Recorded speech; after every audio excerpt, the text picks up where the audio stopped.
పవిత్రులారా,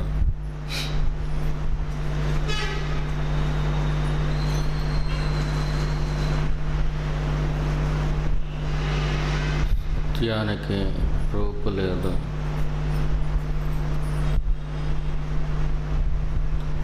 కానీ ఇది ఉంది.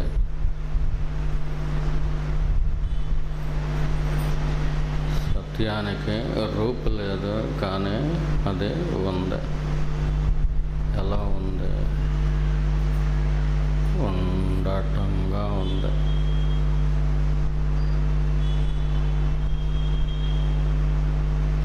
ఏదైనా ఒకటి ఉంది అంటే ఉండటంగా ఉంది అంటే ఆ ఉన్నదే సత్యం. కేవలం ఉనికిగా ఏదైతే ఉందో అది మాత్రమే సత్యం. అది ఇప్పుడు ఉంది, ఎప్పుడు అదే ఉంటుంది, ఉండటంగా ఉంటుంది. దాని లక్షణం శాంతి.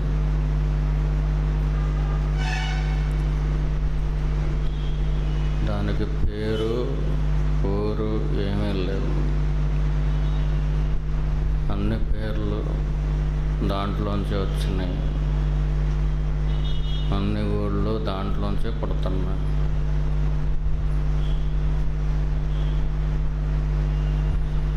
దాని లక్షణం శాంతి, దాని లక్షణం చైతన్యం, దాని లక్షణం ఆనందం.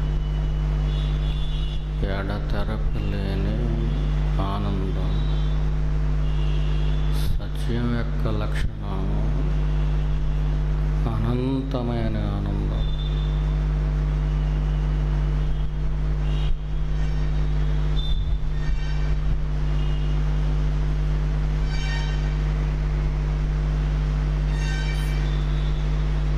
ఈ సృష్టికి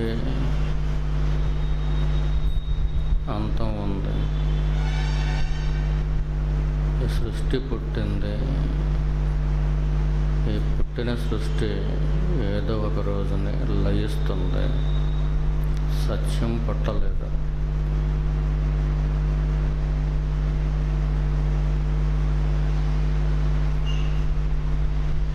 శాస్త్రవేత్తలు ఈ సృష్టిని అనంతం అంటున్నారు.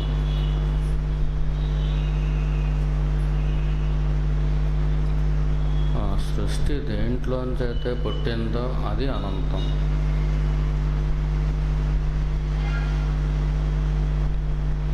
అనంతమైనది పుట్టదో, పెరగదో, చావదో.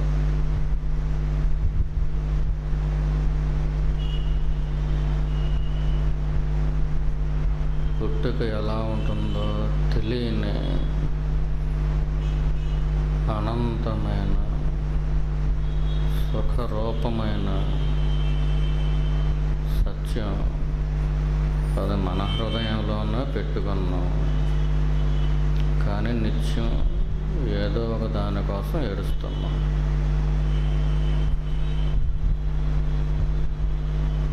How is it possible? అది ఎలా సాధ్యం? నోట్లో ఐస్ క్రీమ్ పెట్టుకొని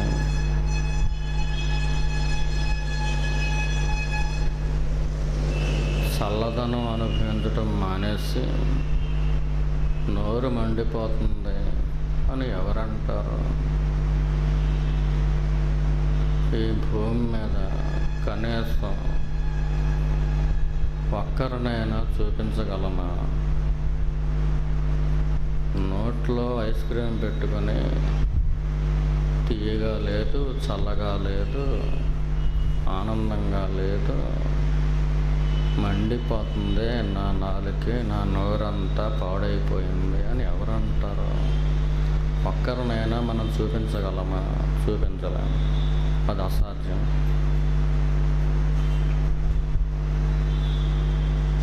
ఏ రోగికో సాధ్యమేమో మనకు తెలియదు. అది మన అనుభవంలో లేదు. కనీసం అక్కర్న కూడా మనం చూపించలేం కదా. నోట్లో ఐస్ క్రీమ్ పెట్టుకుని చల్లగా లేదు, ఆనందంగా లేదు అని. మరి హృదయంలో నిండైన శాంతిని పెట్టుకుని కనీసం ఒక్కరైనా శాంతిగా ఉంది అని అనగలుగుతున్నారా?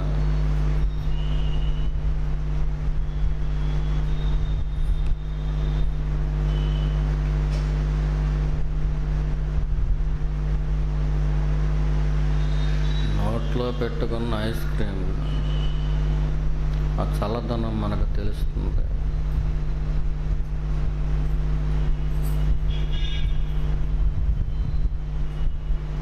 ఐస్ క్రీమ్ ఎంతే ఉంటుంది.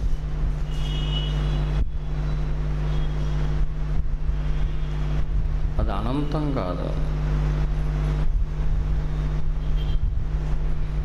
ఐస్ క్రీమ్ అనంతమైనది ఏం కాదు, కొంచెమే ఉంటుంది. నోట్లో పెట్టుకుంటే చల్లగా హాయిగా ఉంటుంది.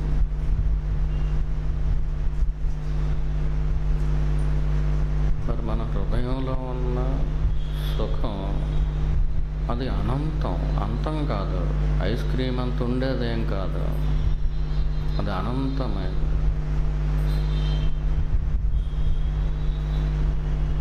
It's bliss is endless.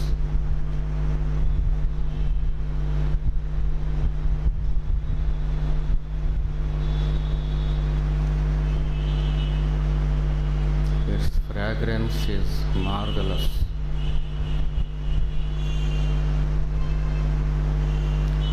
మన హృదయంలో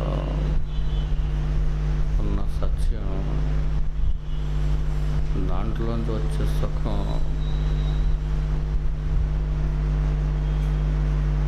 అది అనంతం.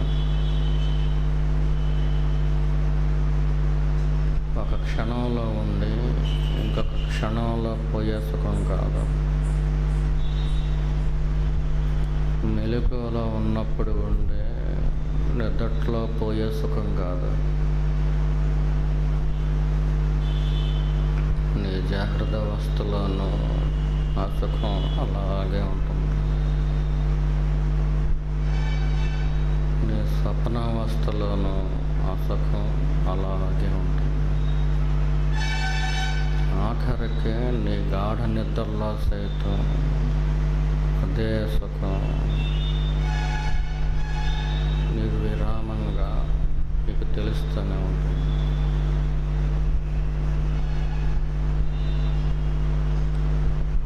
నీ జాగ్రత్త అవస్థలో ఉండగా నువ్వు ఎవరితోటైనా మాట్లాడుతూ ఉన్నా నీ లోపల నీకు సుఖం తెలుస్తూనే ఉంటుంది. నువ్వు మాట్లాడినా తెలుస్తూనే ఉంటుంది, పాట పాడినా తెలుస్తూనే ఉంటుంది, చేతితో ఏ పని చేసినా తెలుస్తూనే ఉంటుంది. ఆఖరికి నీ మనసు ఏదో ఆలోచిస్తున్నా నీ సుఖం నీకు తెలుస్తూనే ఉంటుంది. ఆ సుఖాన్ని ఏమీ ముట్టుకోలేవు. నీ ఒంటి మీద నీళ్లు పోసుకుంటే నీ దేహం తడుస్తుంది కానీ ఆ సుఖం తడవదు. నీ ఒంటి మీద కత్తి పడితే కత్తి ఘాటు నీ దేహాన్నే చీలుస్తుంది కానీ నీ దేహం మొత్తం ఛిద్రం చేసేసిన, అటు ఇటు నరికేసిన ఆ కత్తి నీ లోపల ఉన్న సుఖాన్ని కొంచెం కూడా ముట్టుకోలేదు.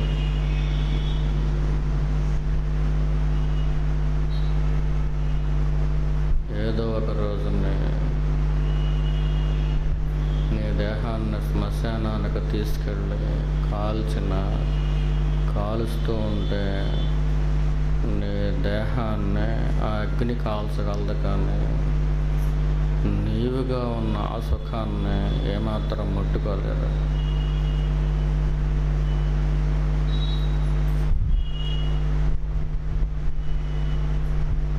ఏమిటి తేడా? ఐస్ క్రీమ్ చల్లదనం నోటికి తెలుస్తుంది, మరి హృదయంలో ఉన్న సుఖం ఎందుకు మనసుకు తెలియట్లేదు? కారణం ఏంటి?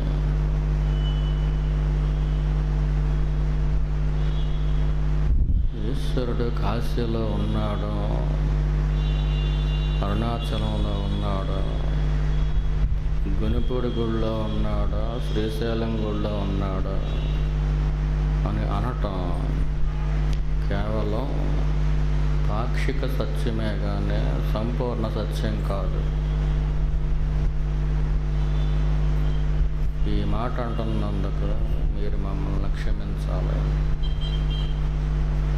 మీ నమ్మకాలను వమ్ము చేయటం కోసం మేము చెప్పటం లేదు.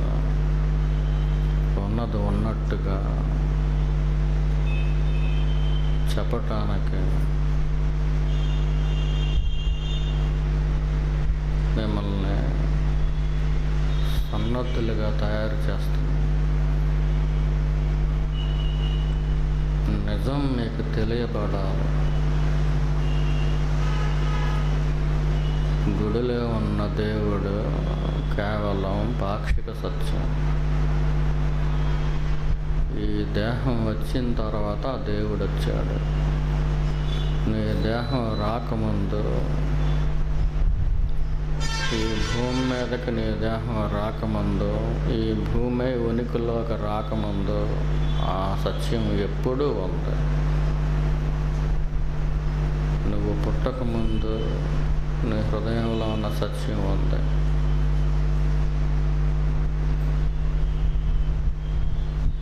ఇప్పుడు ఉంది. నువ్వు పోయిన తర్వాత ఉంటుంది.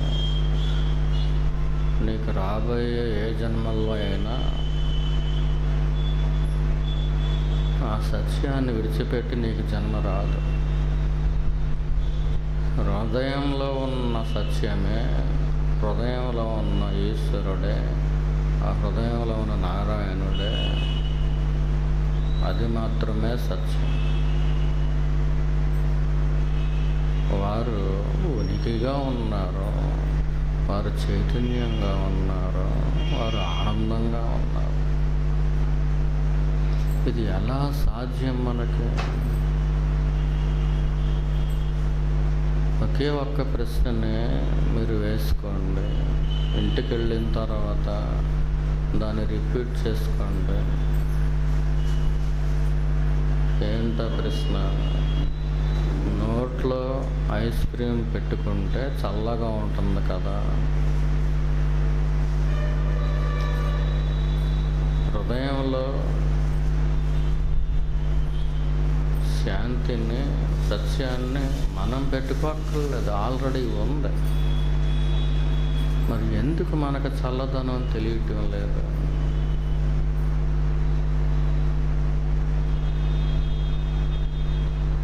మీరు ప్రార్థిస్తే పరమేశ్వరుణ్ణి దానికోసం ప్రార్థించండి.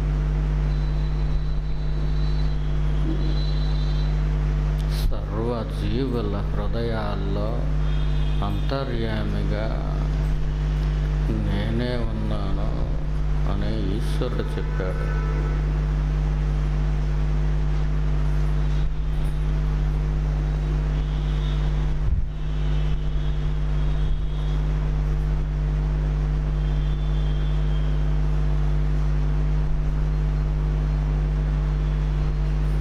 బయట ఉన్న శివుడు నీకు మెలకు ఉన్నంతసేపే కనిపిస్తాడు. లోపల ఉన్న శివుడు నీ గాఢ నిద్రలో సైతం నిన్ను కాపాడుతున్నాడు.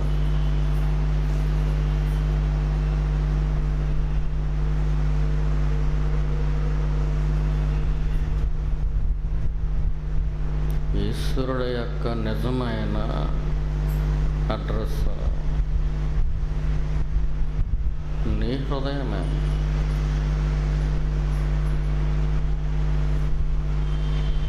నీ హృదయంలోనే ఉన్న వాడు నీ దేహం కంటే ఇంకా దగ్గరగా ఉన్నా, నీ దేహం ఎంతో కొంత దూరంలో ఉంది ఆ సత్యానికి.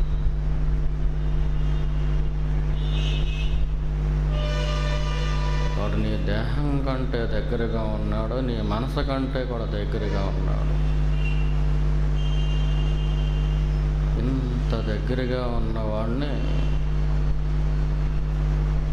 ఎందుకు కనీసం వాడి స్పర్శ తెలియట్లేదు నీకు?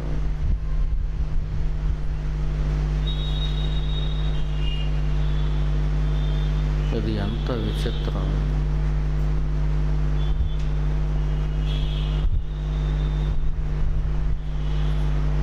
పరమేశ్వరుడు చెప్పాడు, వాసుదేవుడు చెప్పాడు, శ్రీ భగవానుడు చెప్పాడు, మహర్షులందరూ చెప్పారు, ఆత్మజ్ఞానులందరూ చెప్పారు. సత్యం, ద అల్టిమేట్ ట్రూత్, కేవల సత్యం ఏదైతే ఉందో, అంటే ఈ సృష్టి యావత్తు సర్వనాశనం అయిపోయిన, యావత్తు లయించిన, సృష్టి పుట్టకముందు, సృష్టి లయించిన తర్వాత కూడా ఉండేది ఒకే ఒక సత్యం. ఆ సత్యం నిజమైన ఈశ్వరుడు నీ హృదయంలోనే ఉన్నాడు అని అందరూ చెప్పారు. దాన్ని అనుభవించిన వారందరూ చెప్పారు. నీ హృదయంలోనే ఉన్న ఎందుకు తెలియటం లేదు? దానికి కారణం ఎవరు?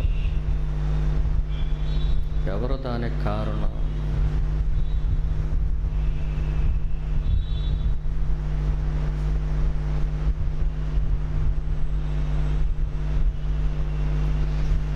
ఇది విచిత్రమా, దౌర్భాగ్యమా?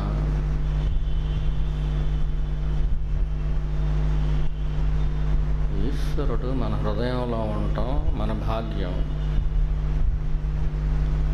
మన హృదయంలోనే ఉన్న ఆయన్ని అనుభవంలోకి తెచ్చుకోలేకపోవటం అది మన దౌర్భాగ్యం. అన్ని దౌర్భాగ్యాల్లోకెల్లా మహా దౌర్భాగ్యం ఏది అంటే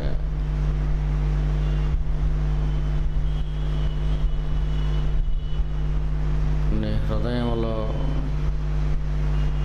నువ్వు మెలకువగా ఉన్నా, నిద్రలో ఉన్నా, నీ లోపల నివసిస్తున్నాడు శివుడు. వాడిని తెలుసుకోలేకపోవటమే అన్నిటికంటే మహా దౌర్భాగ్యం. నీకు సర్వ సంపదలో ఉన్న వాడిని తెలుసుకోనంత వరకు నీకు దుఃఖం తప్పనే తప్పదు.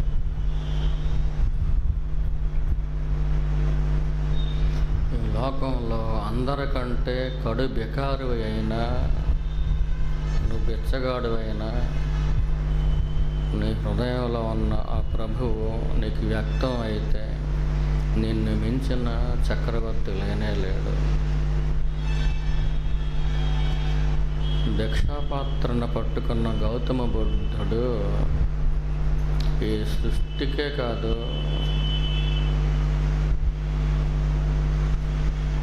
ఈ మహావిశ్వానికే కాదు, ఒక మహా చక్రవర్తి. ఎవరు? భిక్షాపాత్రను పట్టుకున్న గౌతమ బుద్ధుడు. శుద్ధోదన మహారాజు కొడుకుగా ఉన్నప్పుడు కేవలం ఒక రాజ్యానికే యువరాజు.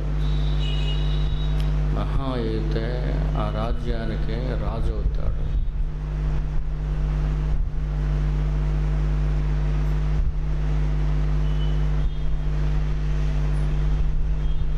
కానీ జ్ఞానం పొందిన తర్వాత ఏమయ్యాడు? మహాచక్రవర్తి అయ్యాడు. చూపులకి బిచ్చగాడు, లోపల చక్రవర్తి. మన చూపులకి ఎవడవాడు?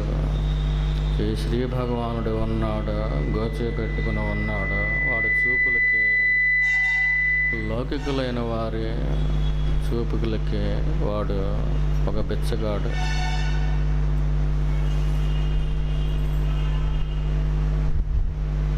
కానీ లోపలికి చూస్తే వాడు ఎవడు? ఆత్మ సామ్రాజ్యానికి చక్రవర్తి.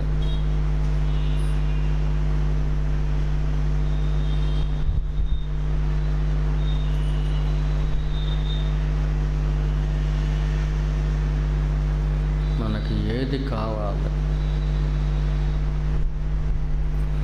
చూపులకి చక్రవర్తి కావాలా, లోపలికి చక్రవర్తి కావాలా?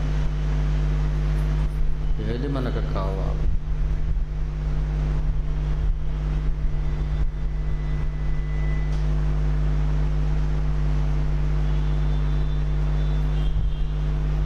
లోపలికి చక్రవర్తి అవ్వాలంటే ఎవరి మీద ఆధారపడక్కర్లేదు. నీ సాధన నువ్వు చేసుకుంటే చాలు.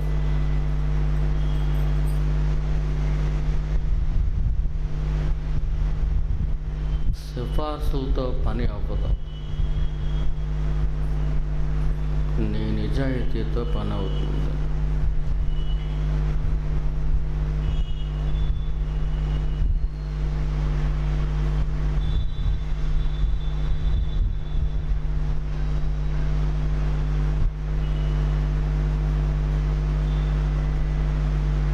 నీ లోపల ఉన్న చైతన్యం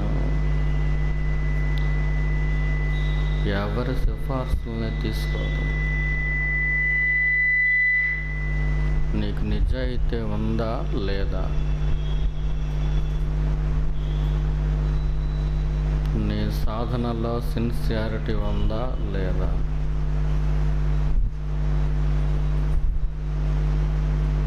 సాధన చేసి చేసి చేసి నువ్వు ఏమి కోరుకుంటున్నావో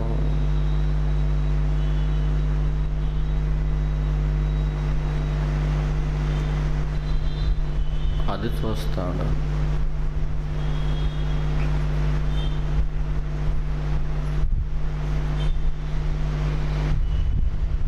మనం అందరం కూడా ఎంతటి అలుపులోము అంటే,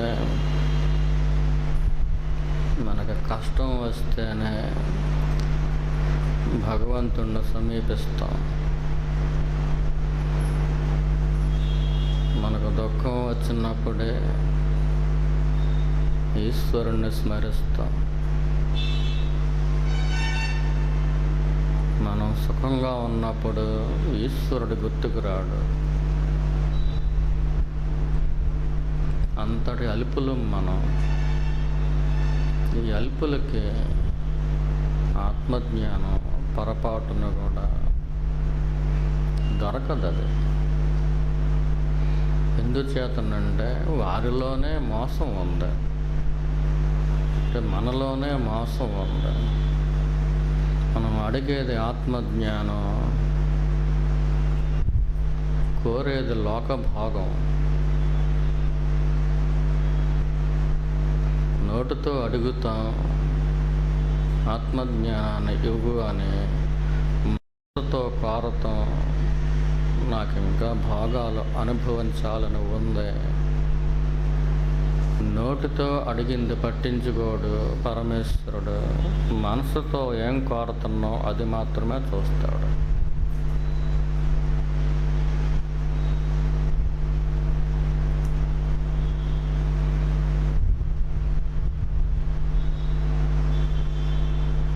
ఈ సృష్టిలో ఎంతకంటే విచిత్రం ఏముంది? ఎంతకంటే ఆశ్చర్యకరమైనది ఇంకేముంది?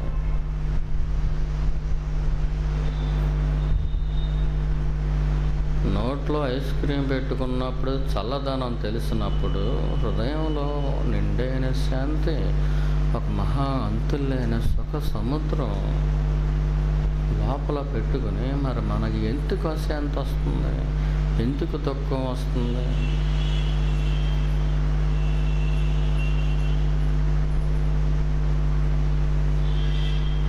మనం ఒక్కసారి కాకపోతే ఒక్కసారైనా అటువైపు మన ముఖం తిప్పితే కదా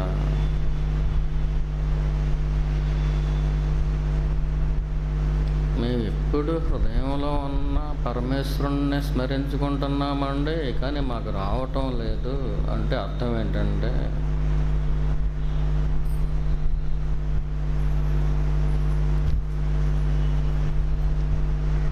హృదయంలో ఉన్న పరమేశ్వరుడు నీకు కావాలి అని నువ్వు నోటితో చెబుతున్నావు, మనసులో నిండుగా ఇంకా కుదరలేదు నీకు.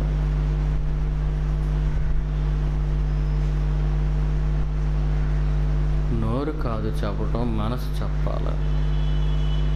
మనసులో ఎందుకు కుదరదు అంటే, హృదయంలో ఉన్న ఆత్మసుఖాన్ని అది అనంతమని తెలుసు కూడా దాన్ని పొందాలి అనే కోరిక ఉన్నప్పటికీ కూడా ఆ కోరిక ఒక ఆకలిగా రావటం లేదు. దానికి కారణం ఏంటంటే, మూలంలో ఈ భౌతికమైన భోగాల పట్ల మనకి ఇంకా విముఖత రాలేదు, నైరాశ్యం రాలేదు.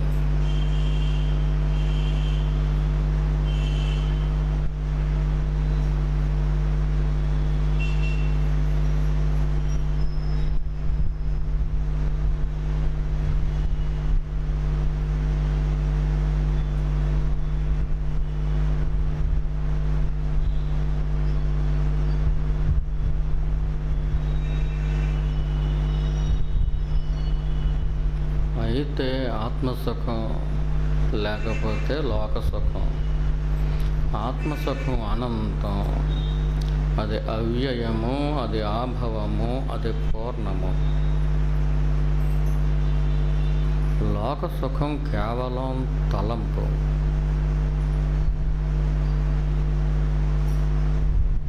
అది అవ్యయము కాదు, ఆభవము కాదు, అనంతం అంతకన్నే కాదు.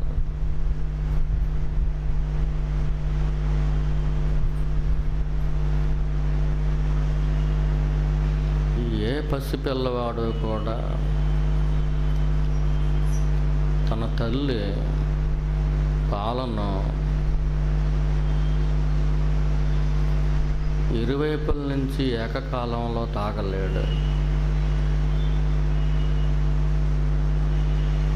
ఏదో ఒకవైపునే తాగలడు. మన అమ్మ అపేత కుచాంబ. ఈ అపేత కుచాంబ జ్ఞానము ఆవిడే, అజ్ఞానము ఆవిడే. మనం అందరం కూడా బిడ్డలో ఆ అమ్మ పాలు తాగుతున్నాం. ఒకవైపుని ఆత్మసుఖం, రెండొక వైపుని లోకసుఖం. నువ్వు కుడివైపున తాగుతావో ఎడమ వైపున తాగుతావో ఏదో ఒక పక్కన మాత్రమే తాగగలవు.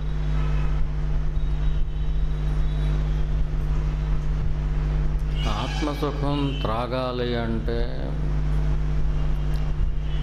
లోకసుఖం వైపుని వచ్చే పాలని నువ్వు తాగకూడదు. ఒకవేళ ఈ వైపునే నువ్వు పాలు తాగాలి అంటే, ఎడమ వైపునే పాలు త్రాగాలి అంటే, ఆత్మసుఖానికే నువ్వు శాశ్వతంగా టాటా చెప్పక తప్పదు. దాన్ని వదులుకోవాలి. అపేత కుచాంబ. అపేత ఎన్నడు ఎవరు పాలు తాగనే కుచాంబ, కుచముల కల తల్లి.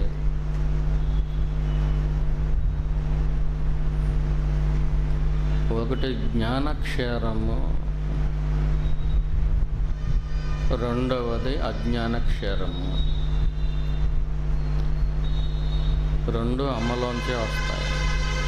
మీకు జ్ఞానక్షేరం కావాలంటే కుడివైపున తాగండి. అయ్యేవారిలో సగం అయ్యే కలిసి ఉంది.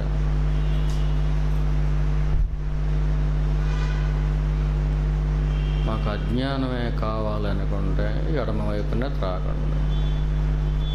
రెండు వైపులా కావాలి అంటే ఇంతవరకు ఈ సృష్టిలో ఎవరి వల్ల కాలేదు, మన వల్ల కూడా కాదు.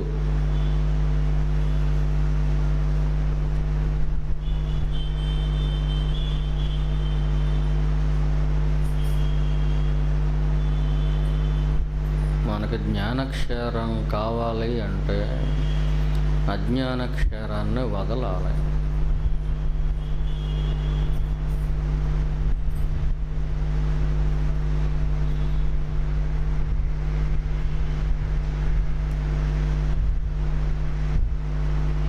అజ్ఞాన క్షరాన్ని వదలాలి అంటే దాని అర్థం ఈ లోకం పట్ల విరక్తి పెట్టుకోమని మాత్రం కాదు.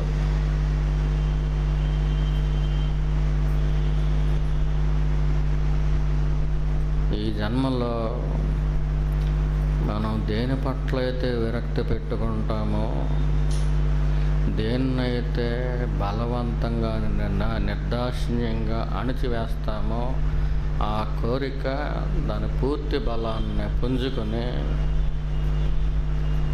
వచ్చే జన్మలో దానికోసం మాత్రమే బ్రతికేలా చేస్తుంది. అటువంటి శక్తిని ఈశ్వరుడు ప్రతి వాసనకే ప్రసాదిస్తాడు. ఈశ్వరుడి దగ్గర ఉండే పిశాచాలంటే మనలోని వాసనలే. మన వాసనని దయతో వాడు తీసేసుకుంటే మన పిశాచం వాడి దగ్గరికి వెళ్ళిపోద్ది. వాడు పడతాడు దాంతో.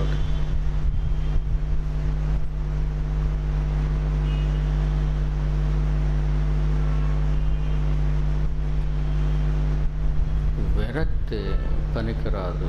మరి ఏది పనికి వస్తుంది? హృదయంలోకి ప్రయాణించాలి అంటే వైరాగ్యం మాత్రమే పనికి వస్తుంది. విరక్తుడు కాదు. విరాగి వేరు, విరక్తుడు వేరు. రాగం విశిష్టమైన రీతిలో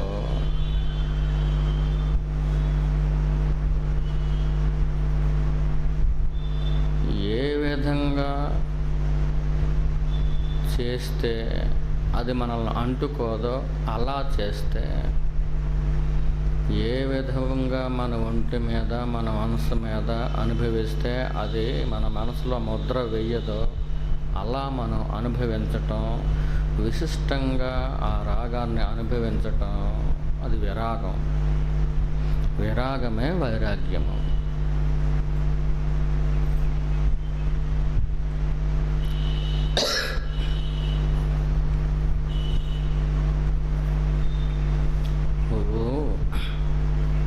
విరాగంగా జీవించాలి కానీ విరక్తితో జీవించకూడదు. అంటే అజ్ఞాన క్షరాన్ని త్రాక్కూడదు.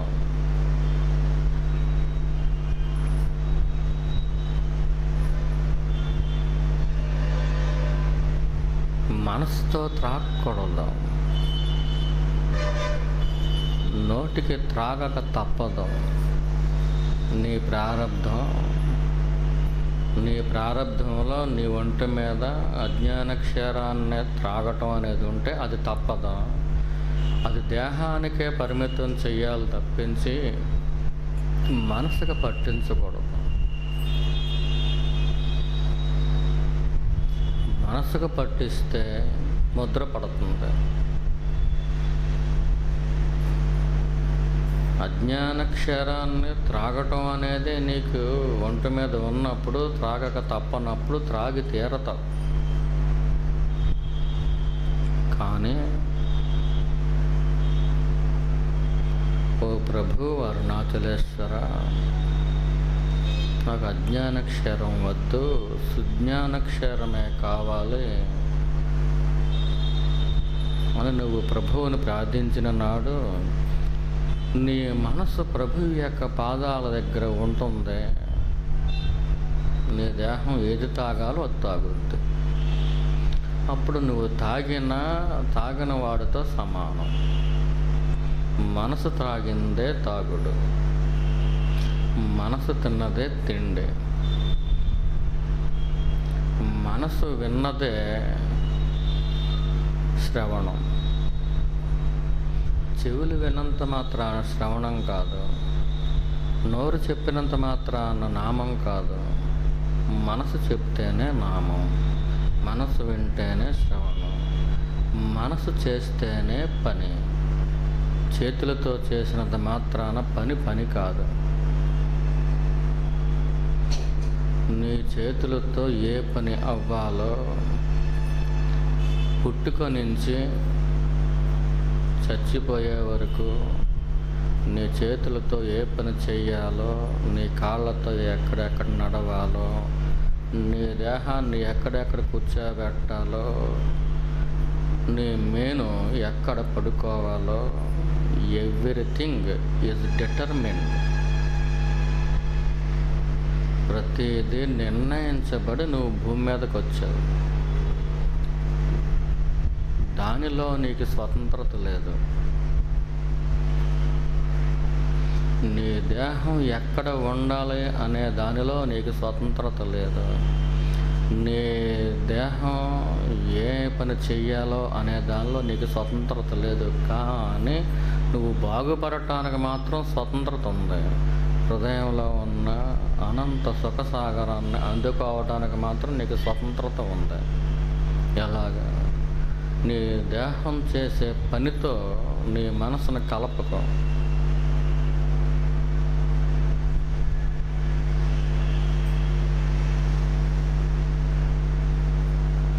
నీ దేహం ద్వారా ఈశ్వరుడు పని చేసుకుంటున్నాడు, కానీ నువ్వు పని చేయటం లేదు.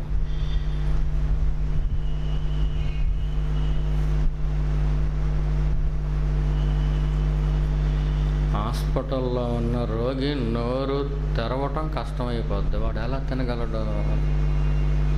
ఈశ్వరుడు వాడికి తినే శక్తిని ఇవ్వకపోతే తినగలడా? నోరు కదపటం కూడా ఈశ్వరుడు రాసే పెట్టాడు.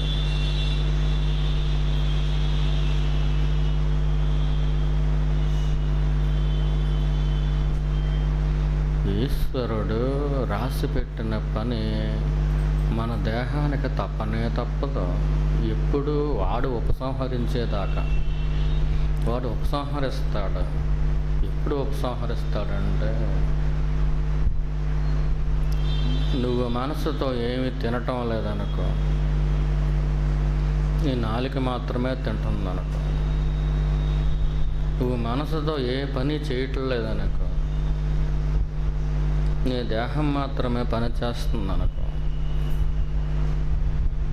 నువ్వు మనసుతో ఏం వినటం లేదనుకో, నీ చెవులు మాత్రమే వింటున్నాయనుకో, అంటే లోకంలో ఉన్న భాగాన్ని అనుభవించే నిమిత్తం నీ మనసును ఉపయోగించినప్పుడు నీకు టోటల్గా 1% కూడా రెసిడ్యూ లేకుండా, మినహాయింపు లేకుండా 100% లోకంలో ఒక్క ఆకర్షణ కూడా నీకు లేనప్పుడు, నీకు ఆ దేహం ఉండే ప్రయోజనం లేదు అని ఈశ్వరుడు అనుకున్నప్పుడు, కానీ ఆ దేహానికి ప్రారంధాన్ని నిర్ణయించినప్పుడు, అప్పుడు ఈశ్వరుడు నీ దేహానికి మరి ఒక ప్రారంధాన్ని నిర్మిస్తాడు. అప్పుడు నువ్వు ఏ పని చేసినా చెయ్యని వాడితో సమానం. దేహ తాదాత్మ్యత స్లోగా స్టడీగా అది ఉపసంహరించబడుతుంది. ఎన్నో జన్మల నుంచి దేహాన్ని బలంగా పట్టుకున్న దాన్ని ఉపసంహరించాలంటే ఇంకొకటి వచ్చి దీన్ని లాగాలి. ఈశ్వరుడి పాదాల పట్ల ఉన్న భక్తి, ఈశ్వరుడి మీద ఉన్న ప్రేమ నిన్ను వెనక్కి లాగాలి. నువ్వు భక్తి ఎందుకు పెంచుకోవాలి అంటే, ఈశ్వరుడి మీద ప్రేమ ఎందుకు పెంచుకోవాలి అంటే, ఈశ్వరుడి మీద ఉన్న ప్రేమ మాత్రమే ఈ దేహం అనే దాంతో కలగలిసిపోయి ఉంది కదా మనసు. ఆ మనసుని వెనక్కి లాగే శక్తి ఈశ్వరుడి మీద ప్రేమకే ఉంది. ఈశ్వరుడి మీద భక్తికి మాత్రమే నీకు వైరాగ్యాన్ని ఇచ్చే శక్తి ఉంది.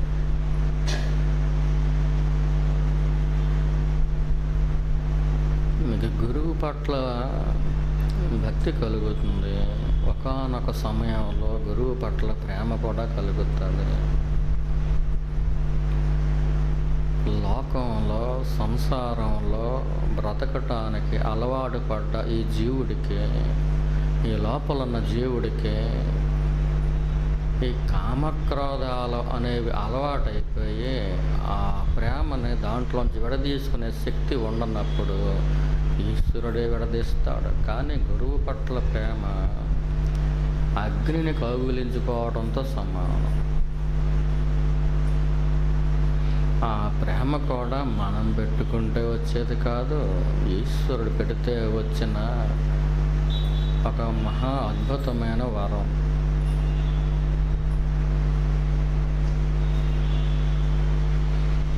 గురువు చైతన్యమయుడై ఉన్నప్పుడు ఆ చైతన్యం నిన్ను కూడా చైతన్యమయం చేయటానికి సహకరిస్తుంది అనుకున్నప్పుడు ఈశ్వరుడు నీకు ఆ ఏర్పాటు చేస్తాడు. It is all divine grace.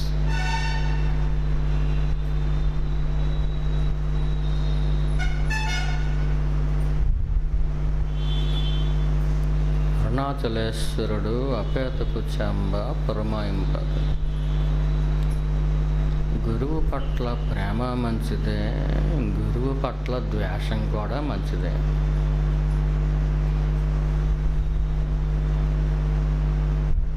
గురువును ప్రేమించిన 100% ఉండేలా చూసుకోండి, ద్వేషించిన 100% ఉండేలా చూసుకోండి. ఎందుచేత ప్రేమ నిరంతరం స్మరణనిస్తుంది, ద్వేషం కూడా నిరంతరం స్మరణనిస్తుంది.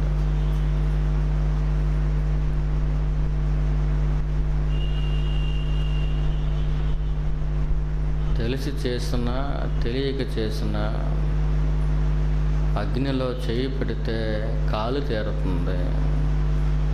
ప్రేమించిన ద్వేషించిన గురువుతో మానసిక అనుబంధం ఉండటం వల్ల, అది గురువుతో కావచ్చు, గిరితో కావచ్చు. గిరి వేరు, గురువు వేరు కాదు.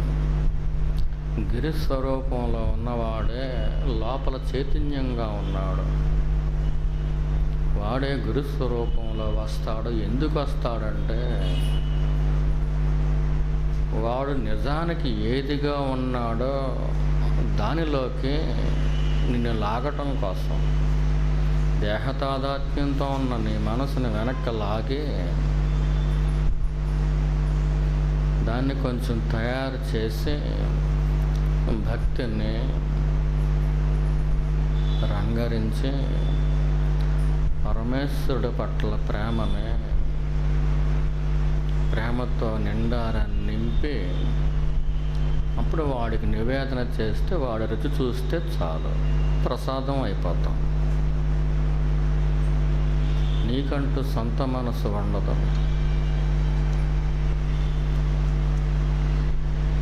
వాడు ఏదైతే మనసును ఇస్తాడో అది ఉంటుంది.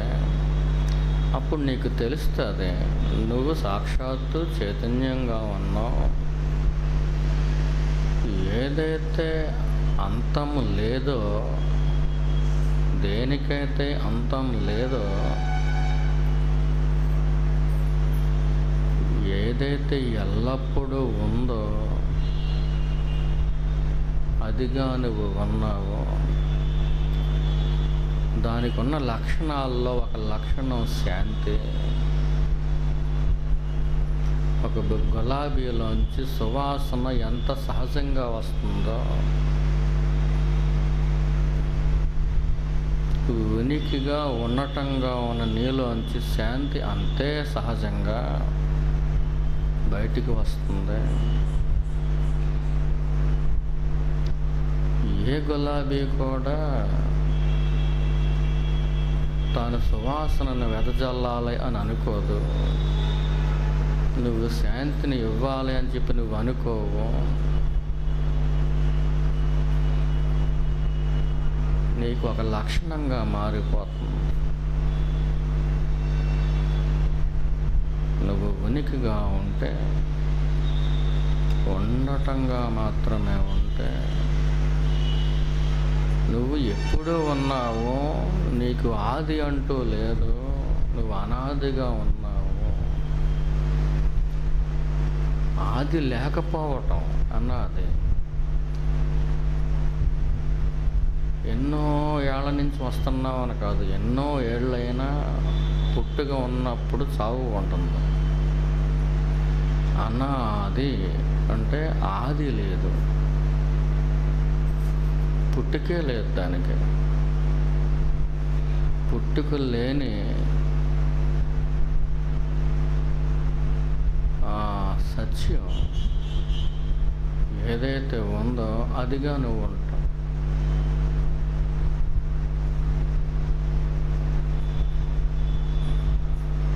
ఏదైతే ఎంటైర్ యూనివర్స్ అనుకుంటున్నావో కేవలం చిన్న నీటి బుడగగా నీకు తెలుస్తుంది. ఈ మహావిశ్వమే నీకు ఒక చిన్న నీటి బుడగ అయినప్పుడు దానిలో భూమి ఎంత, భూమి మీద నువ్వెంత, నీ ప్రారంధం ఎంత, నీ జీవితకాల ప్రారంధం ఎంత, దానిలో నీ చిన్న కష్టం ఎంత, నీ చిన్న సుఖం ఎంత.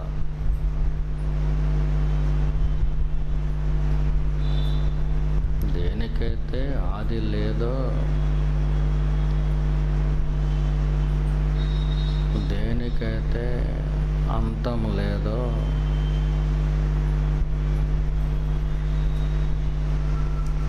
కానీ అది ఉందో, ఆ ఉండటంగా నువ్వు ఉన్నప్పుడు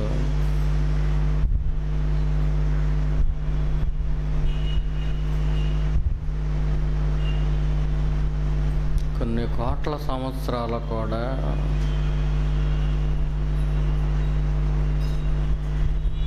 ఒక నీటి బుడగతో సమానం.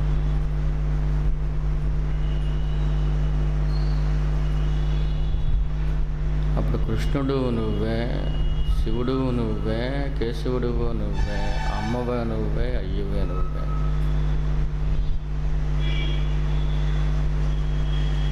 చైతన్యం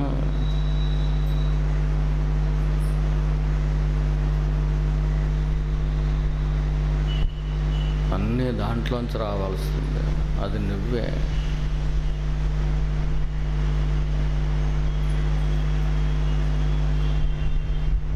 ఈ పుట్టుకలకి, చావులకి, ఈ బుడబొక్కలాటలకి ఫుల్ స్టాప్ పెట్టబడుతుంది అక్కడ.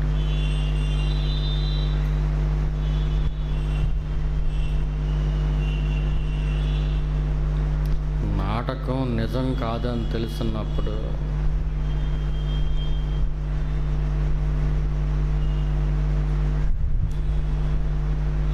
ఒక స్టేజ్ యాక్ట్ అని తెలిసినప్పుడు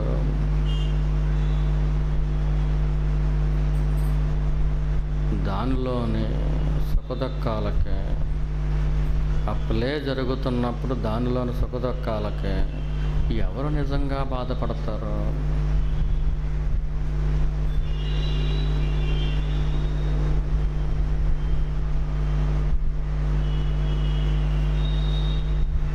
ఈ సర్వ సృష్టి కూడా కేవలం నీకు తలంపుగా తెలుస్తున్నప్పుడు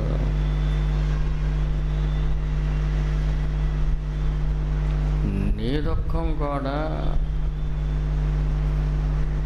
నీ దేహానికి సంబంధించి, నీ మనసుకు సంబంధించి ఏదైతే నీ నొసట్ని గీశాడో అది కూడా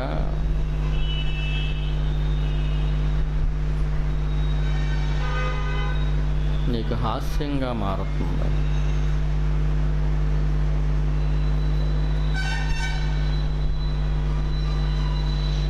All the likes and dislikes will become a joke.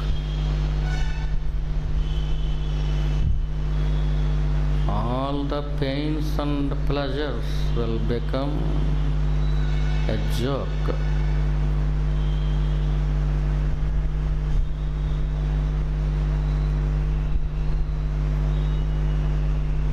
What really is, it is you.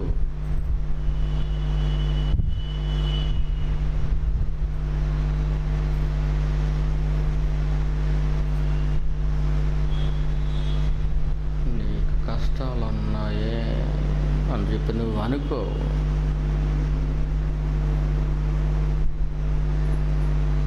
ఈ ఒంటి మీద కష్టాలు వెళ్తున్నాయి అని నీకు చూచాయిగా తెలుస్తుంది.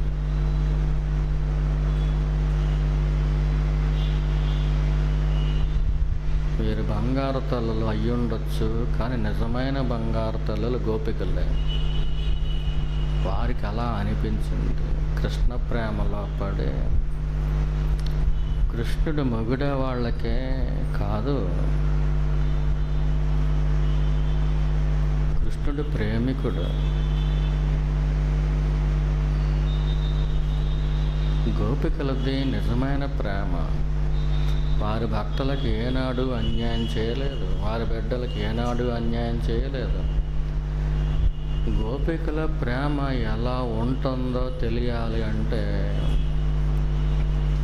మనం గోపికలం అయిపోతే తెలుస్తుంది. అవ్వనంత వరకు ఈ చీము నెత్తురు ప్రవహించే ఈ దేహంలో ఉన్నంతకాలం పరమ పవిత్రమైన వారి ప్రేమ మనకి ఎలా అర్థమవుతుంది, ఎలా వస్తుంది?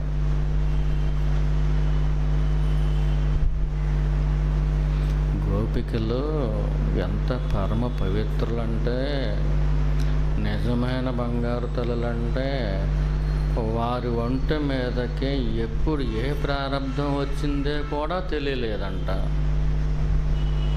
ఒక శుకుడు అబద్ధం చెబుతాడా?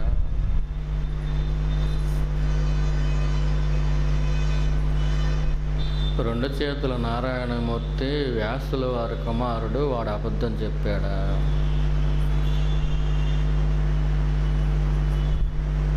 మన ఒంటి మీదకే దుఃఖం వస్తే అది మనకు తెలుస్తుంది అంటే కారణం ఏంటి? మన చూపు బయటకు ఉంది, లోపలకుంటే తెలియదు. మరి లోపలికి చూపు పెట్టుకునే అంత పరమ పవిత్రులమా? కానే కాదు. అందుచేత ఎవడో కనిపిస్తాడు, కృష్ణుడో గురువో గిరో ఎవడో ఒకటి కనిపిస్తాడు. వాడు మన చూపులకి దేహిగా కనిపిస్తాడో, కానీ చైతన్యమే వాడి నిజమైన స్వరూపం అని వాడికి తెలుసు. వాడిని పట్టుకోవడం అంటే స్మరణ చాలు. పట్టుకోవడం అంటే ప్రేమతో స్మరణ చాలు. వారు కృష్ణుడి పట్ల ఎంత ప్రేమతో పట్టుకున్నారంటే, ఎంత ప్రేమతో స్మరించారు అంటే, కెరటాలు అలా వచ్చి వెళ్ళిపోతూ ఉండే. ఎప్పుడు ఏ కెరటం వచ్చి తాకిందో తెలిసేది కాదు, ఆటొచ్చిందా పోటొచ్చిందా తెలిసేది కాదు. పగలో రాత్రి కృష్ణ కృష్ణ కృష్ణ.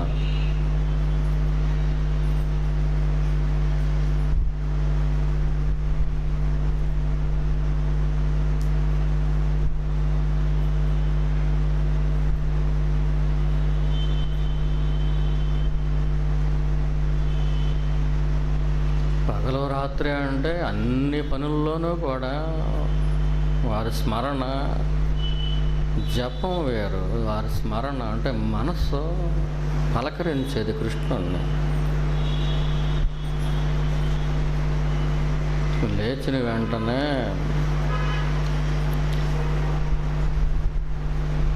కృష్ణుడు లేచాడా, మొహం కడిగాడా, నా బాలకృష్ణుడు ఏం చేస్తున్నాడు,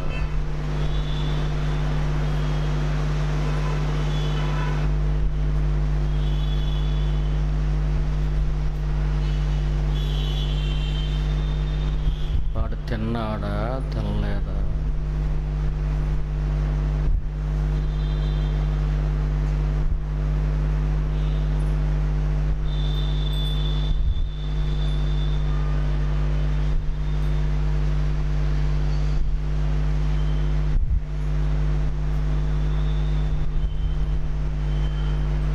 నీకు ఒక వ్యక్తి మీద ప్రేమ కుదిరినప్పుడు దానికి సంకేతం ఏంటంటే,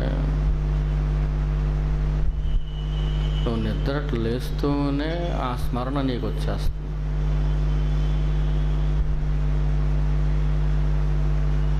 కృష్ణుడు ఒక వ్యక్తి కాదే, వాడు అనంతుడు. అనంతుడు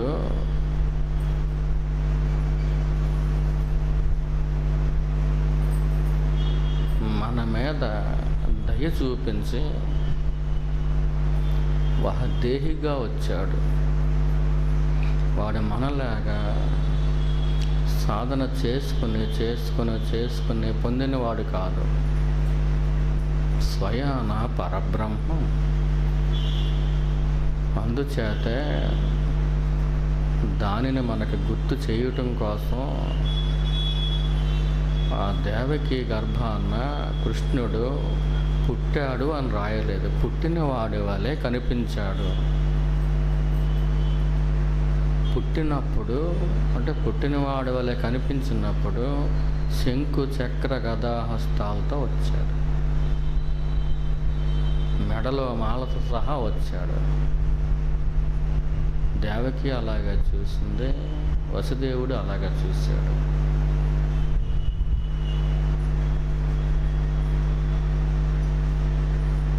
ఏదైతే అనంతంగా వ్యాప్తి చెంది ఉందో డివినిటీ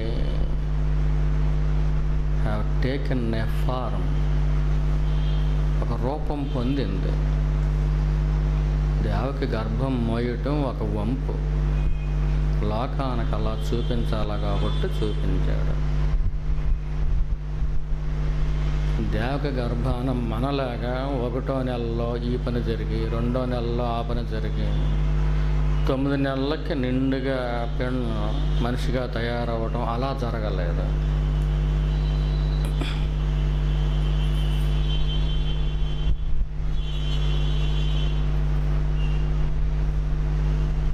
వాడు పైనుంచే వచ్చాడు, క్రింద నుంచి పైకి వచ్చిన వాడు కాదు. వాడు యుగానికి ఒకసారి వస్తాడు.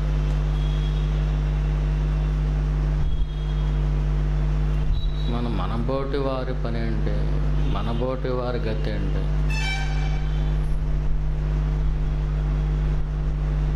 బోళ శంకరుడు యుగానికి ఒక్కసారి అవతారాలు ఎత్తటం కాదు,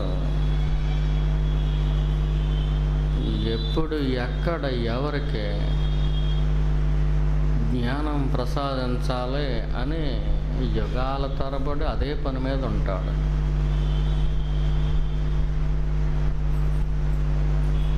ప్రతి జన్మలోనూ కూడా వస్తాడు.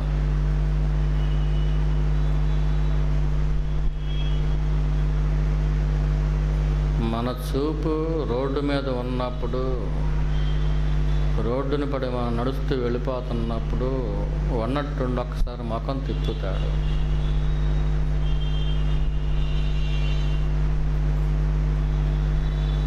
తాను ఎవరిలో అయితే వ్యక్తం అయి ఉన్నాడో వారి పాదాల దగ్గరికి లాక్కొస్తాడు. జ్ఞానం దగ్గరికి మనం వెళ్ళలేం, అంత పవిత్రులైతే వెళ్తాం. వాడే మన దగ్గరికి రావాలి, తప్పదు మరి వాడికి.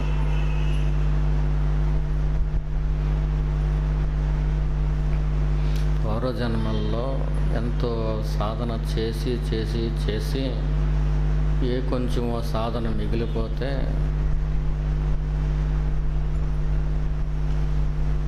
అటువంటి వాళ్ళు గురువుని వెతుక్కుంటూ వెళ్తారు. మనం అటువంటి వారం కానప్పుడు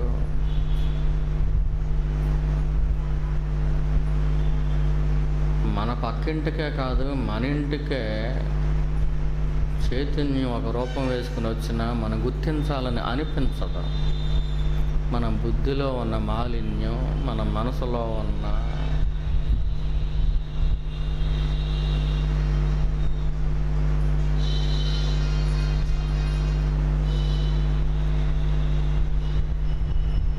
మనసులో పవిత్రత లేకపోతే, అపవిత్రత ఉంటే ఈశ్వరుడు స్వయాన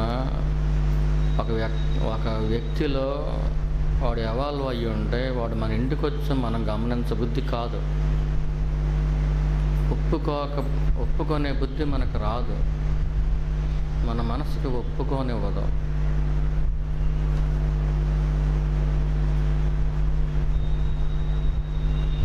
సాక్షాత్తు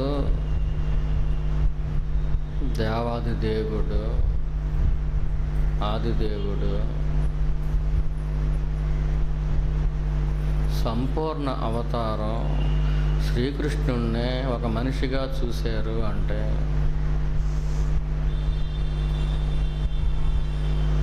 సర్వశక్తిమంతుడు,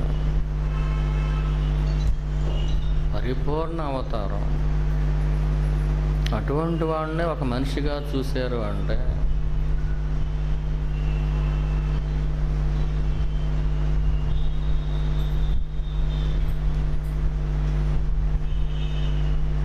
సత్యం ఒక దేహంలో ఎవాల్వ్ అయితే సెల్ఫ్ రియలైజేషన్ పొందిన వారు ఎవరైనా ఉంటే వారిని గుర్తించే శక్తి మనకి ఉండనే ఉండదు. కారణం ఏంటంటే మన అపవిత్రతే కారణం.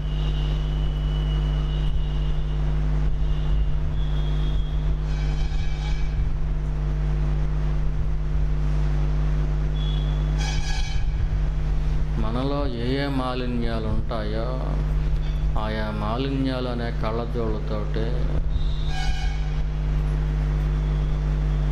సత్యంతో ఏకీభవించిన గురువుని చూస్తాం. అది మన కంటిలో ఉన్న దోషం కానీ సత్యంలో ఉన్న దోషం కాదు.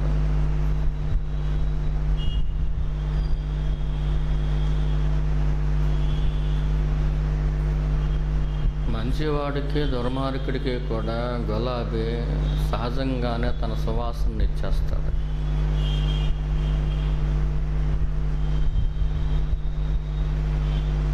పరమేశ్వరుడికి మంచివాడు దుర్మార్గుడు కూడా ఇద్దరు బిడ్డలే.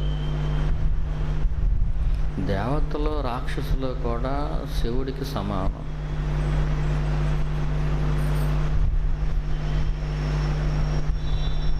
లౌకికమైన కోరికలు పెట్టుకున్న భక్తులన్నా ఆత్మజ్ఞానం కోరే భక్తులన్నా ఇద్దరిని సమానంగానే చూస్తారు.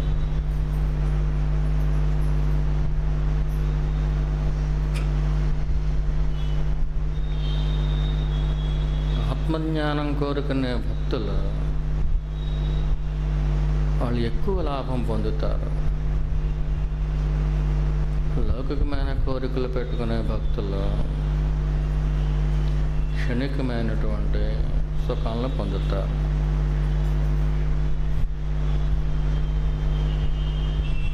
మీరు 10 ఎకరాలు సంపాదిస్తారనుకోండి శివుని కోరుకుని, పోనీ 10,000 కోట్లు సంపాదించేస్తారనుకోండి శివుని కోరుకుని, మీ జీవితాన్ని అంతటినీ దాన్ని ఖర్చు పెడతారనుకోండి, అది కూడా క్షణికమే. ఎంచేత ఈ అనంతమైన కాల ప్రవాహంలో మన జీవితం ఏ పాటిది? మన జీవితమే ఒక బుడగ, అదే క్షణికం. మనకున్న 10 ఎకరాలు 10,000 కోట్లు ఏ పాటివి? ఈ జీవితంలో మనల్ని మాయ చేయటం కోసం డబ్బు ఆశ అనే ఒక వాసన పట్టుకుందా?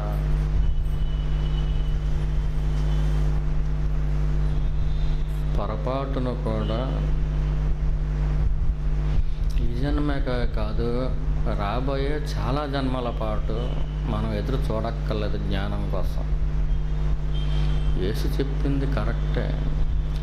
ధనం మీద ఆశ ఉన్న ఏ ఒక్కడో కూడా స్వర్గరాజ్యంలోకి వెళ్ళలేడు. వాడు ఎంత ప్రయత్నం చేసినా వెళ్ళలేడు. ధనం నువ్వు సంపాదించాలనుకుంటే సంపాదించు, కానీ దాని మీద ఆశ పెట్టుకుని సంపాదించుకో. అది నీ ప్రారంధంలో ఉంటే వస్తుంది. భక్తులైన వారికి ముఖ్య గమనిక ఏంటంటే, మీరు ఆత్మజ్ఞానం కోరుకుంటున్నారు.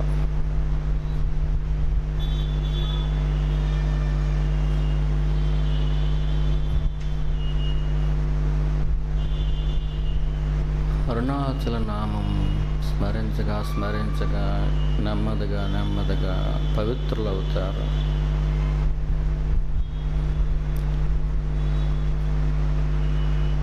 మన సప్రయత్నము, కాల పరిపక్వము, ఈశ్వరుడి యొక్క కటాక్షము ఉంటే ఈ జన్మలోనే పొంది తీరుతాం.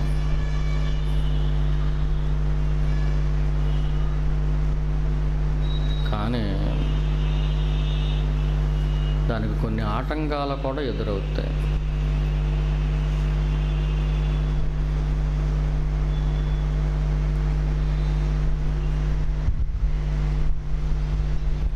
ధనాపేక్ష కలిగినటువంటి, అంటే ఏ విధంగా సంపాదించినా సంపాదనే పర్వాలేదు, నిలువునేతే కాదు అడ్డనేత కూడా ఉంటుంది. లోకంలో నిలువునేత అడ్డనేత సమానంగా ఉంటాయి. ఒక కోకకే నిలువునేత అడ్డనేత ఉంటేనే కోక తయారవుతుంది. లోకం ఆ విధంగా తయారవుతుంది. కానీ ఈ మోక్షం ఎవరికి వస్తుందంటే ఎవరైతే నిలువునేతలో ఉన్నారో వారికే వస్తుంది.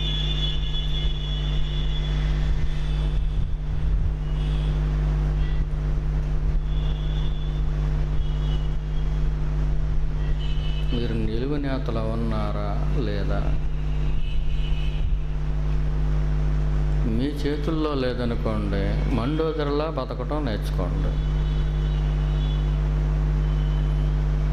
రావణాసురుడు స్వయాన వాడు తమ్ముడే అయినా కానీ కుబేరుడి దగ్గర ఆ పుష్పక విమానం దోచేసుకుంటాడు. వాడిని కొట్టి, వాళ్ళకంటే వీడు బలవంతుడు, తమ్ముడి దగ్గర నుంచి కూడా దోచేసుకుంటాడు. రావణాసురుడు సొమ్మంతా దొంగ సొమ్మే. అంచేత వాడు రాక్షసుడు అయిపోయాడు. మండోదరి అటువంటి రాక్షసుడితో సంసారం చేసి కూడా నిప్పుగానే బ్రతికింది. అందుచేత జ్ఞానాన్ని పొందింది. కానీ రావణాసురుడి కొడుకు ఇంద్రజిత్ వాడు పాడైపోవడానికి కారణం ఎవడంటే రావణాసురుడే. ఎందుకు చెబుతున్నామంటే, మీ భర్తల సంపాదన మంచిదనుకోండి, మీ బిడ్డలు బాగుపడతారో. సంపాదన మంచిది కాదనుకోండి, మీ బిడ్డలు చెడిపోక తప్పదు. ఏదో ఒక ఆటోమేటిక్ డివైన్ యాక్షన్ వచ్చి అడ్డం పడితేనే తప్పించి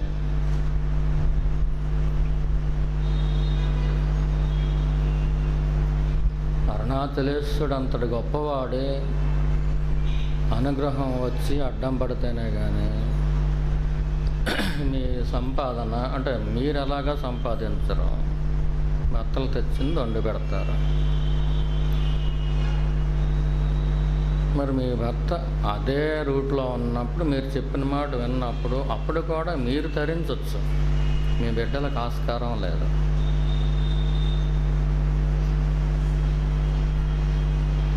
మీ బిడ్డలు కూడా పవిత్రులు అనుకోండి, మీ భర్తల సంపాదన వాళ్ళకే వంట పట్టదు.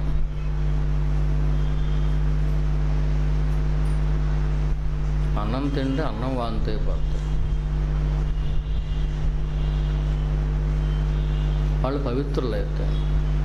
పవిత్రులు కాదనుకోండి, రావణాసురుడు ఇంద్రజిత్ ఎలా పుట్టాడు అటువంటి వాడే పుట్టాడు అనుకోండి, వాడికి అరుగుతుంది. వీడికంటే ఎక్కువ ముందు వాడు పాడైపోతాడు. వీడి కళ్ళెదరకుండానే వాడు చచ్చిపోతాడు. రావణాసురుడు కళ్ళెదరకుండానే ఇంద్రజిత్తు చచ్చిపోయాడు.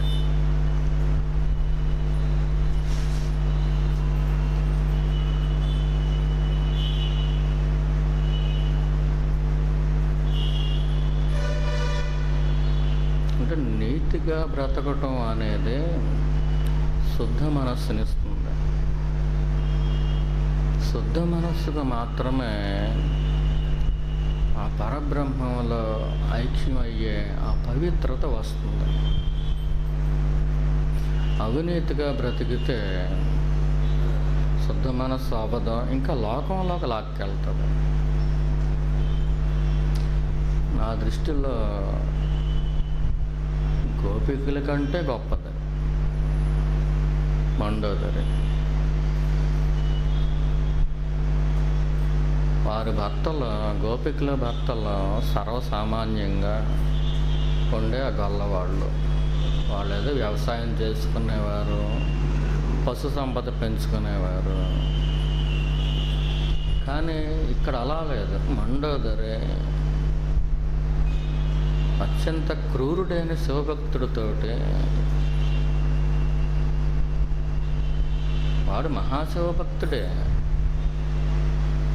కానీ వాడు చూపు లోపలికి వెళ్ళటానికే ఎప్పుడు వాడు దృష్టి పెట్టలేదు, బయటికి వెళ్ళటానికే పెట్టాడు. వాడు అలాగే పుట్టాడు, దాంట్లో వాడు దోషం కూడా ఏమీ లేదు. వాడు అందుకోసమే పుట్టాడు, ఆ తర్వాత జన్మలో కూడా పుట్టాడు. 3 జన్మలు పుట్టడానికే వాడికి ఒక శాపం ఉంది. వాడు అలా పుట్టక తప్పదు కాబట్టి పుట్టాడు. వాడు కూడా మండోదరి వెళ్ళలేదు.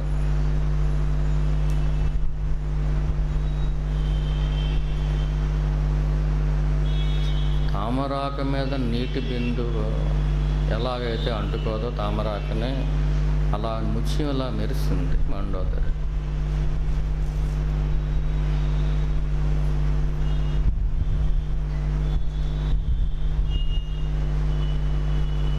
మనం చేసింది మనకు వచ్చి తీరుతుంది.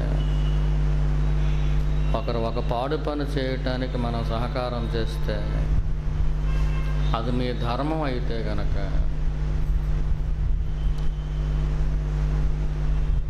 భగవంతుణ్ణి శరణు వేడుకొని,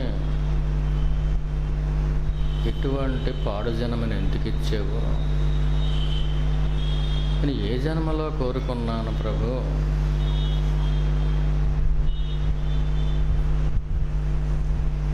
నన్ను తరింపి చేయటానికి నువ్వే నాకు మార్గాన్ని చూపించు. ఎందుచేతనంటే మండోదరి పొరపాటును కూడా అపవిత్రత అంటుకోకుండా బతికింది.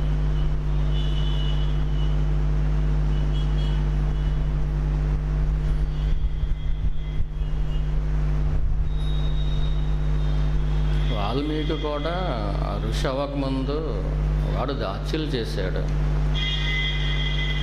కత్తితో పొడిస్తేనే హత్య చేసినట్టు కాదు, కత్తితో పొడిచేవాడు. ప్రత్యక్షంగా హత్య చేయటం వేరు, పరోక్షంగా హత్య చేయటం వేరు.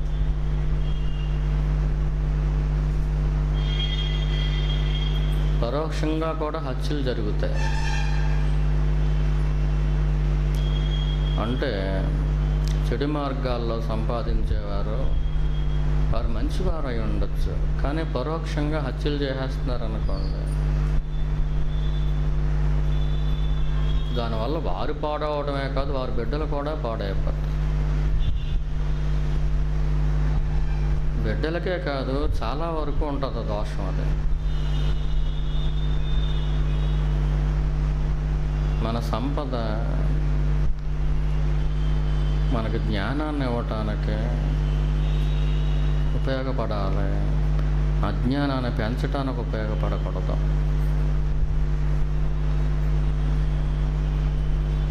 శ్రీ భగవాన్ దగ్గరికి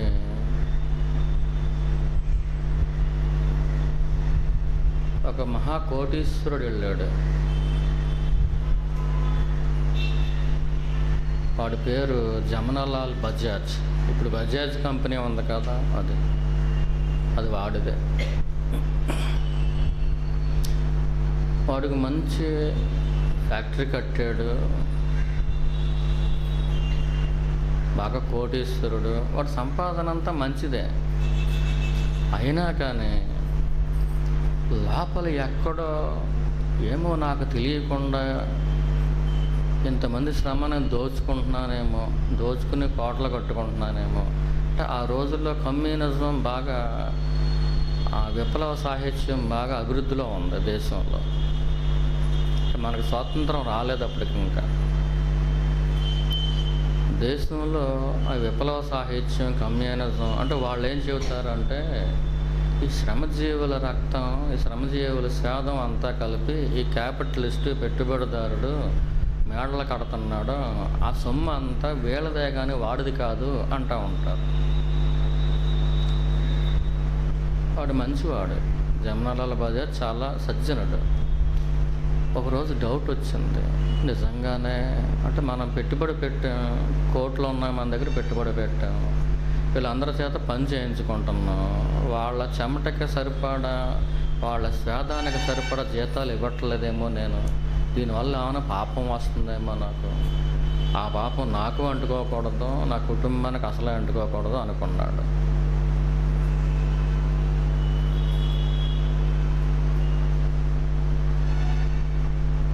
ఒక దొంగ చాప మీద పడుకునేవాడు.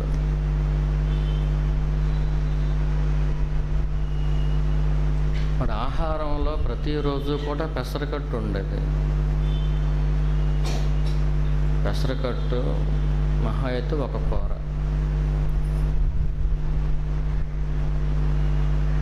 అది కూడా, ఆ వంట కూడా పరమ సాత్వికురాలు అయిన ఒక మంచి భక్తురాల చేత వండించుకుని తినేవాడు.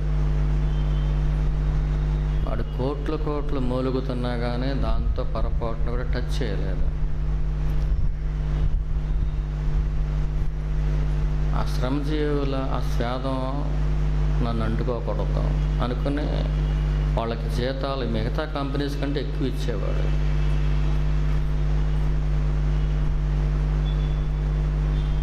వాడికి శ్రీ భగవాన్ ఈ నేను ఎవరు విచారణ బాగా ఇష్టం. గాంధీ గారు ఎక్కడైనా మీటింగ్ పెట్టినప్పుడు బస చేయటానికి ఈయనకి చాలా చోట్ల భవనాలు ఉన్నాయి. ఈ బజాజ్, జమనాలాల్ బజాజ్ గారు ఆయనకి విడుదల చేయటం కోసం ఆ భవనాలు ఇచ్చేవాడు. తెలియని వాళ్ళు ఏమనుకునేవారంటే గాంధీ గారు పైకేమో మంచి మాటలు చెబుతున్నాడు కానీ ఐశ్వర్యవంతుల ఇళ్లలోనే మకాం చేస్తున్నాడు అని వాళ్ళు అనుకునేవారు. ఐశ్వర్యవంతుడు జమనాలాల్ బజాజ్. గాంధీ గారు తనకు పవిత్రత రావటం కోసం సేవా రంగాన్ని ఎంచుకున్నాడు. పలానా ఊరు మీటింగ్కి వెళ్తున్నాడంటే బజాజ్ గారు తెలుసుకుని అక్కడ మా ఇంట్లో ఉండండి అని చెప్పేవాడు. గాంధీ గారికి కుబేరుడు ఇచ్చిన, దరిద్రుడు ఇచ్చిన, కుబేరుడిగా ఇచ్చిన ఆ గదిలో ఉంటాడు, దరిద్రుడు ఇచ్చిన ఈ గదిలోనే ఉంటాడు. వాడు సమానంగానే ఉంటాడు. వాడు యోగి. చూడటానికి ప్రజలు అనుకునేవారు. అంటే అంతటి జాగ్రత్త పడే జమనాలాల్ బజాజ్ కూడా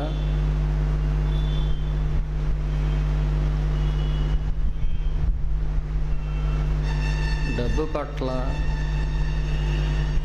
పొరపాటుని అపేక్ష వస్తుందా, నేను బాగుండాలి, నా కుటుంబం బాగుండాలి అని అనుకునేవాడు. సాధన కోసం జీవితాన్ని వెచ్చించాడు. మహా ఐశ్వర్యవంతుడు అయ్యుండి కూడా సాధన చక్కగా చేసుకునేవాడు. భగవాన్ దగ్గర పళనిస్వామి ఉండేవాడు. వాడికి నడుం మీద గుడ్డ, దండం మీద గుడ్డ, అంతే, రెండు గుడ్లు ఉండే. వాడికి ఏమాత్రం తీసిపోని వైరాగ్యం వీడికి ఉంది. వీడి కోటీశ్వరుడే అవటానికి, కానీ దొంగచాప మీద పడుకునేవాడు. సాత్విక ఆహారం మాత్రమే తినేవాడు. అది కూడా ఎక్కడికైనా వెళ్తే ఒక మంచి భక్తురాలని ఈశ్వరుడు అనుగ్రహించాడు. వారు సాధన నిజమైనప్పుడు ఎందుకు అనుగ్రహించరు?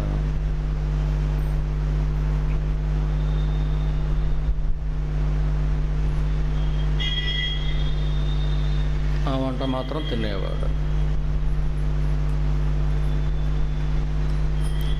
అంటే అపర కోటీశ్వరుడు అయి ఉండి కూడా సాధనలోనే ఉన్నాడు. వాడికి ధనం పట్ల అపేక్ష లేనే లేదు. ఏం చెప్పాడంటే యేసు, ధనం పట్ల అపేక్ష ఉన్నవాడిని పొరపాటున కూడా ఎలా చేయదు స్వర్గరాజ్యం అని చెప్పాడు. అంటే హృదయంలో ఉన్న స్వర్గరాజ్యం వాడు మాట్లాడేది. ఎక్కడో ఆకాశాలు అవతల ఉండే స్వర్గం కాదు, సూక్ష్మలోకం కాదు, హృదయలోకం.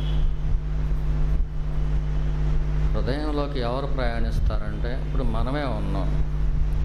మనకు డబ్బు పెరగాలి ముందు ముందు అనే చిన్న అపేక్ష ఉందనుకోండి, పొరపాటున కూడా రాదు.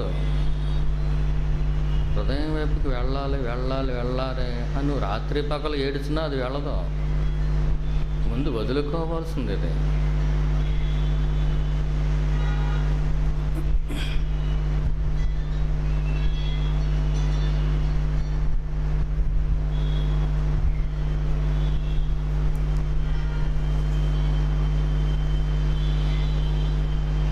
వ్యాపారం అన్న తర్వాత ఒకసారి దోచుకోవాల్సి వస్తుంది. ఎలా మరి మా బిడ్డలు పాడైపోవలసిందేనా అంటే దానికి ఒక మంచి మార్గం ఏంటంటే, మీకు ఎలాగ మమకారం ఉంది కదా, మీ బిడ్డలకు అనారోగ్యం రాకుండా మీరు వారాలు చేసుకోండి. సోమవారమో బుధవారమో శనివారం ఏదో ఒక వారం చేస్తారనుకోండి, ఆ ఎఫెక్ట్ వాళ్ళకి తాత్కాలికంగా వెళ్ళదు,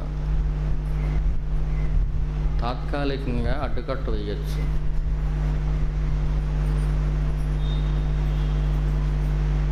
ఎప్పుడు వాళ్ళ పవిత్రులు అయితే, మీ బిడ్డలు కూడా పవిత్రులు అనుకోండి,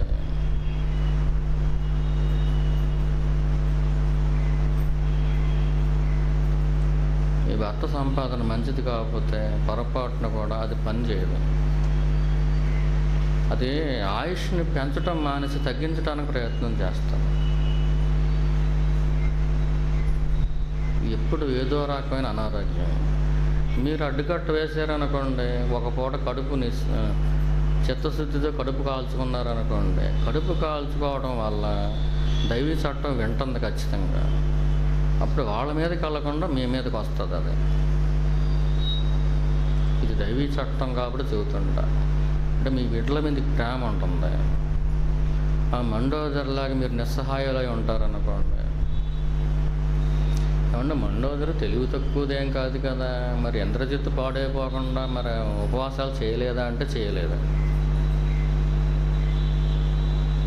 ఇప్పుడు ఈ చిట్కా మీరు చెబుతున్నారు కదా, మా బిడ్డలకు అనారోగ్యాలు రాకుండా మమ్మల్ని ఒకరోజు వారం చేసుకోమంటున్నారు కదా, మరి మండోదరి చేసిందంటే మండోదరి ఎలా చేస్తుంది? మండోదరి జ్ఞానం కోసం బ్రతికింది, బిడ్డ కోసమేం బ్రతకలేదు.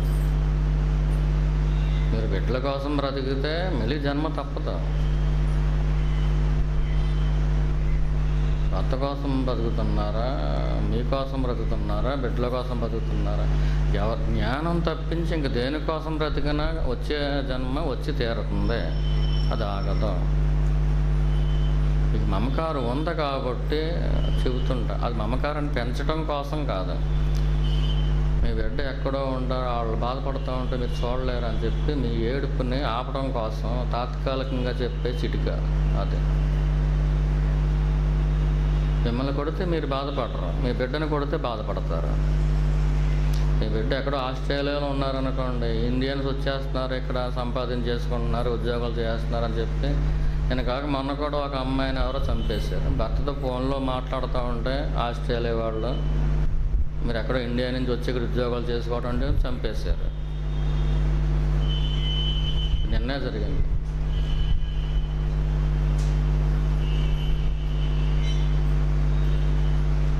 మీ బిడ్డను ఎవరో కొడతారనుకోండి, ఎక్కువ బాధ వస్తుంది మీకు. మిమ్మల్ని కొడితే అంత బాధపడరు.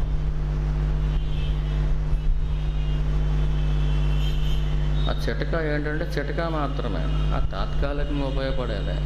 మండోదరి అలాగేం చేయలేదే.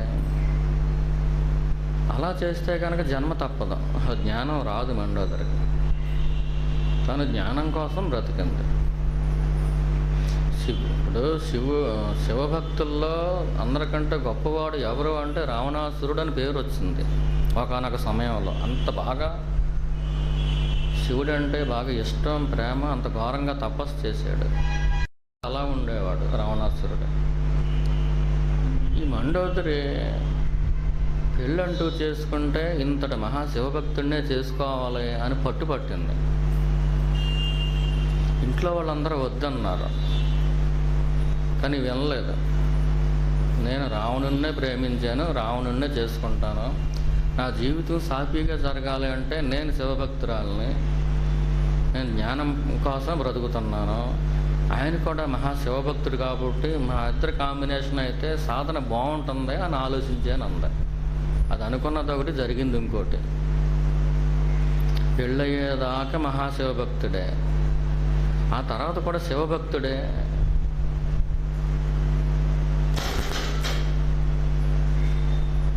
కానీ జ్ఞానం వైపు కాకుండా అజ్ఞానం వైపు దారితీసి శివభక్తుడయ్యాడు. మరి అది దీని ప్రారంధం కాకపోతే ఏంటి? మండోదరి ప్రారంధమా లేకపోతే రావణాసురుడి ప్రారంధం? ఆడికి ఎలాగా తప్పదు. ఆడిని ఇది ప్రేమించడం ఏంటి? పట్టుబట్టి ఆడినే చేసుకోవడం ఏంటి? ఇది ఈ పురమాయింపు చేసినోడు నారదుడు. వాడు ఎటువంటి పనులు చేస్తాడు. ఇంకా రావణుడు అంటే మహాశివభక్తుడమ్మ, అంత కాదు ఇంత కాదని పొగిడేసేయడు మండోదరి దగ్గర. ఇంకా చేసుకుంటే ఆడనే చేసుకోవాలనుకుంది. తీరా అయిన తర్వాత వాడు ప్లేటు ఫిరాయించేసాడు. అప్పుడు శివభక్తుడే, కానీ శక్తి అంతా కూడా అహంకారం పెరగడానికి ఉపయోగించాడు, ఆత్మజ్ఞానం కోసం కాదు. దాని కర్మ అలా కాలిపోయిందని చెప్పి ఫస్ట్ ఏడ్చింది. తర్వాత అదే నారదుడు, అమ్మా నువ్వు ధరించటానికే ఎంతకంటే షార్ట్ పీరియడ్ నీకు దొరకదు, లేకపోతే చాలా జన్మలు ఉన్నాయి నీకు. ఈ జన్మలోనే తరించాలి అంటే కనుక ఈ రాక్షసుడితోటి నువ్వు సంసారం చేయవలసిందే.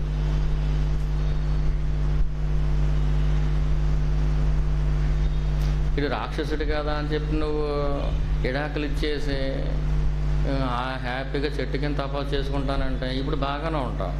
వచ్చే జన్మలో ఎంతకంటే గొప్ప రాక్షసుడు వస్తాడు నిన్ను ఏడిపించడానికి. అప్పుడు నిన్ను విడాకులు కూడా ఏమనవడా. అది నీ దేహ ప్రారంభం. అదే వాడి తప్పేమీ లేదు. నీ దేహ ప్రారంభం అంటే ఏంటి? నువ్వు ఎవరిని ఏడిపించినప్పుడు ఎవరు వచ్చి నిన్ను ఏడిపించరు. నీ వాళ్ళు ఒకరు ఏడిపిస్తున్నారు అంటే నువ్వు ఏడిపించకుండా నిన్ను ఎలా ఏడిపిస్తారు ఎవరైనా?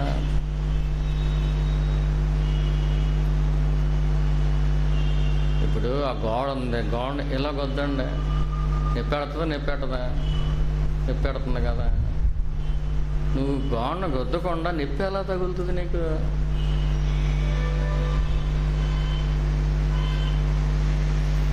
నువ్వు గోడను గొద్దవా, నొప్పి లేదు, గుద్దేవు కాబట్టి నొప్పి వచ్చేస్తుంది అంటే గుద్దే కాబట్టి నొప్పి వస్తుంది. ఒకప్పుడు నువ్వు చేసావు కాబట్టి నువ్వు పడుతున్నావు. ఎవరినో అనుకుంటే ఏంటి? నువ్వు చేసిందే నీకు ఎదురొస్తుంది, వచ్చి తీరుతుంది. దాని నుంచి ఎస్కేప్ అవుదాం అనుకుని నువ్వు తెలివితేటలో ఉపయోగిస్తే అటువంటి మార్గాల్లో కూడా వెళ్ళొచ్చు. కానీ ఇది వడ్డీలు చక్ర వడ్డీల మీద చక్ర వడ్డీలు పెరిగిపోయి ఎంతకంటే గొప్ప దుర్మార్గుడు దొరుకుతాడు. ఇంచేత నువ్వు తప్పించుకోవటానికి చూసావు కాబట్టి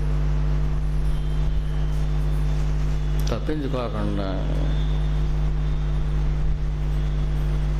కొంతమంది అయితే ఏం చేస్తారంటే కష్టాలని వరాలుగా మార్చేసుకుంటారు.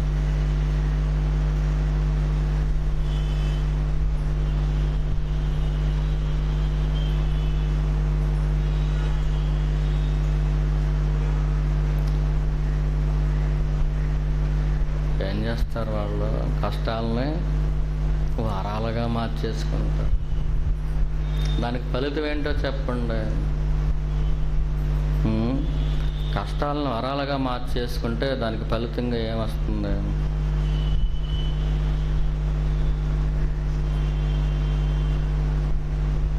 ఐస్ క్రీమ్ చల్లదనం తెలిసిపోద్ది. హృదయంలో ఉన్న శాంతి అది నువ్వైపోతావు. అంటే షార్ట్ కట్.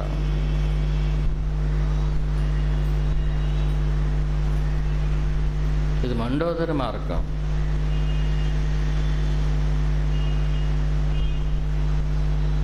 అది ఎవరి మార్గం? అదే మాస్టర్ మార్గం అనుకుంటున్నారు కాదు. ఎప్పటి నుంచో ఉన్నారు మహానుభావులు, పూర్వం నుంచి ఉన్నారు. రామాయణ కాలంలో మండోదరి మార్గం అదే, కష్టాలన్నింటిని వరాల కింద తీసుకునేది.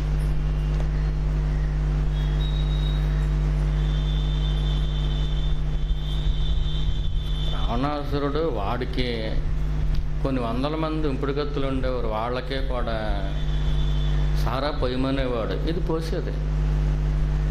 వాళ్ళ పక్కలు దులపమనేవాడు, చేశారు.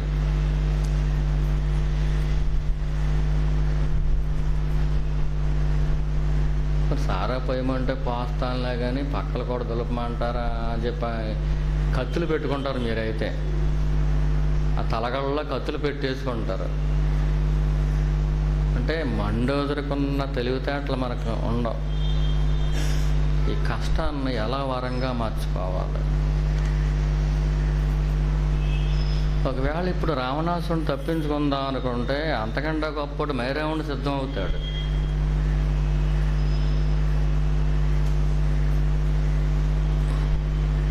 రావణాసురుడు ఎంత దుర్మార్గుడైనా కానీ మర్మం తెలియదు అడికి. ఈ మర్మాలో తెలుసున్నాడు మైరావణుడు, ఆడికి అన్నీ మాయలే.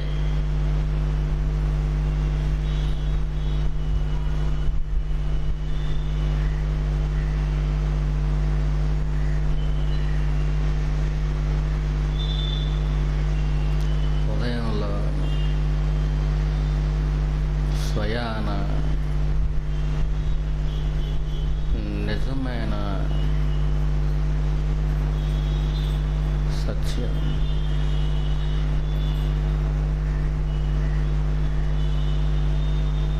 అది అంతు లేనిదే.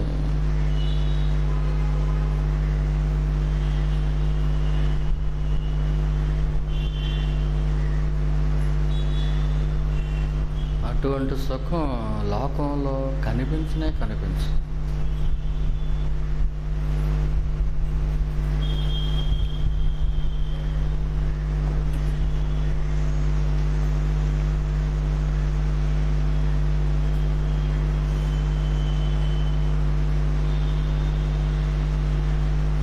అది అనుభవిక వేద్యం.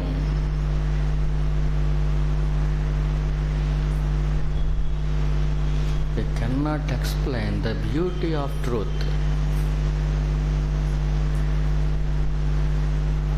in our terms. మనకు వాక్కు ద్వారా, మాటల ద్వారా సత్యం యొక్క ఆనందానుభూతి ఎలాగుంటుంది అంటే అది అనుభవించవలసిందే కానీ మనం చెప్పలేము.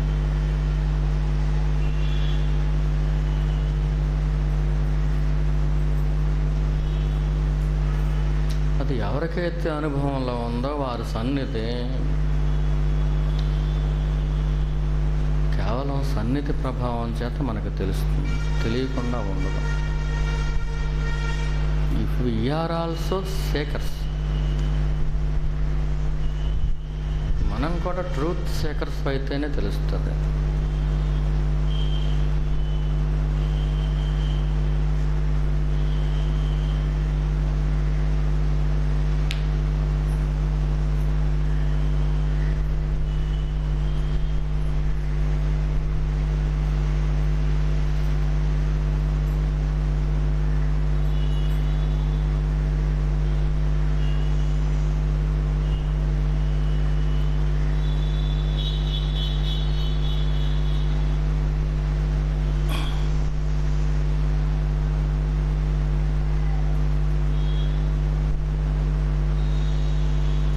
ఆత్మజ్ఞానం అనుభవంలోకి వచ్చేస్తుంది అనుకుందాం.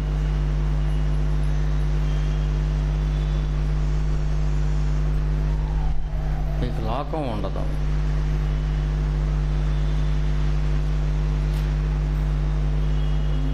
అనుభవించేవాడు కూడా ఉండడు.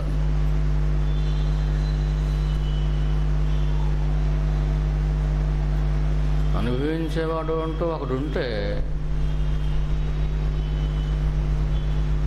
ఇంకా వ్యక్తి ఉన్నట్టే, కేవలం అనుభవంగా ఉంటారు.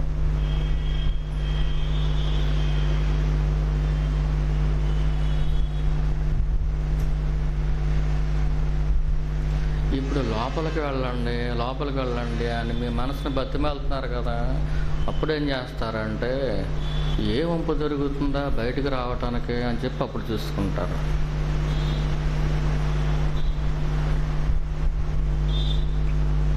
భగవాన్ శరీరం ఊగిపోతుంది ఒకసారి. అప్పుడు పరిచారకుడు ఏమన్నాడంటే, ఏంటి భగవాన్ అలా ఊగిపోతుంది అంటే, ఏమన్నారు ఆయన, ఒక పూరి పాకలో ఒక మదపటి ఏనుగుని బంధించాలని చూస్తే ఎలాగా అన్నాడు.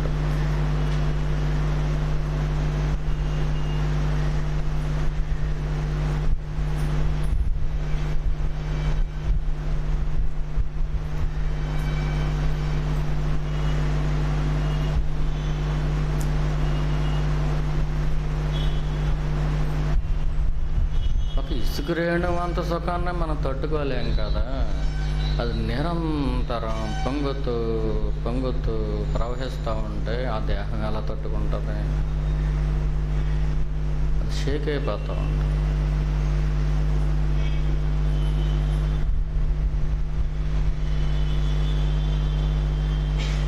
దాని గంగా ప్రవాహం అనుకుంటున్నారా?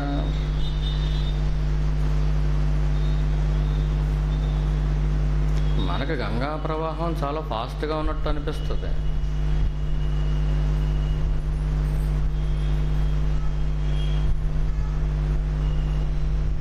అదేం సరిపోతుంది?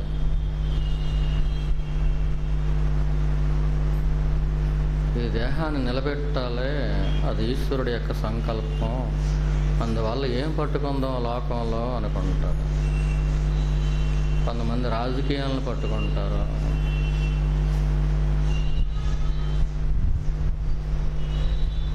చంటి పిల్లలు ముసలివాళ్ళు కూడా తింటారు. చంటి పిల్లాడు చాక్లెట్లు తింటాడు, ముసలివాడు కూడా చాక్లెట్లు తింటాడు. ముసలివాడు చాక్లెట్లు తినడం కారణం ఏంటంటే, ఇంకా ఈ దేహం విడిచిపెట్టేస్తా సిద్ధంగా ఉన్నాడు, రాబోయే జన్మలో పసితనం ఇప్పటి నుంచి కనిపిస్తుందని అర్థం.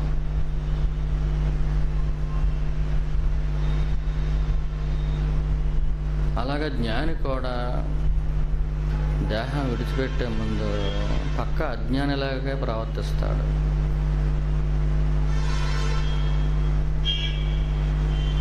ఆ దేహం లోకంలో ఎంతో కొంత నిలబడాలి అంటే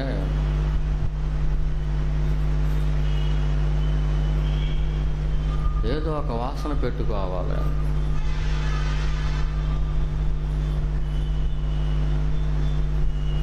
అంచేత మామూలుగా లౌకికులు ఎటువంటి రాగద్వేషాలు కలిగి ఉన్నారో అటువంటి రాగద్వేషాలు ఉన్నట్టుగానే వాడు నటిస్తూ ఉంటాడు. నటించడం కాదు, వాడు కావాలని పెట్టుకుంటాడు, లేకపోతే ఆ దేహం ఉండనే ఉండదు.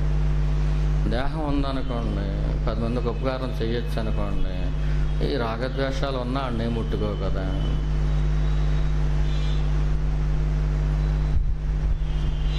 లౌకికులే నయ్యో,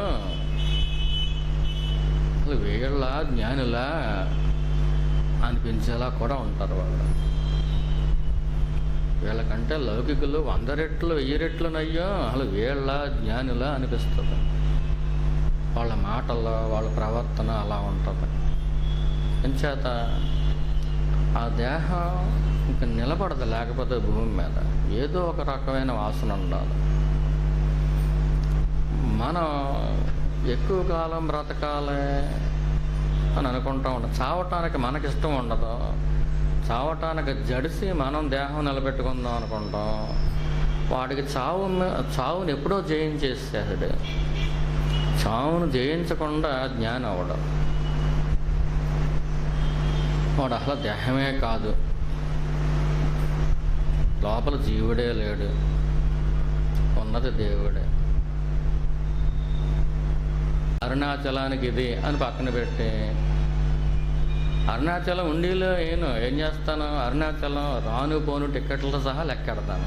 అక్కడ నా కడుపుకి తిన్న తిండి కూడా ఆ జీవితంలోంచి లెక్కెడతాను. ఇక్కడుంటే తింటాను. కానీ భగవంతుడికి ఇంత తీశాను, ఈ 10,000 అరుణాచలేశ్వరుడు తీశాను అంటే నీ కాకుండా పోనీ ఏ భక్తుడికో ఏ భక్తురాలకు ఇచ్చావా? పోనీ అరుణాచలం ఎవరినైనా తీసుకొచ్చావా? లేదే.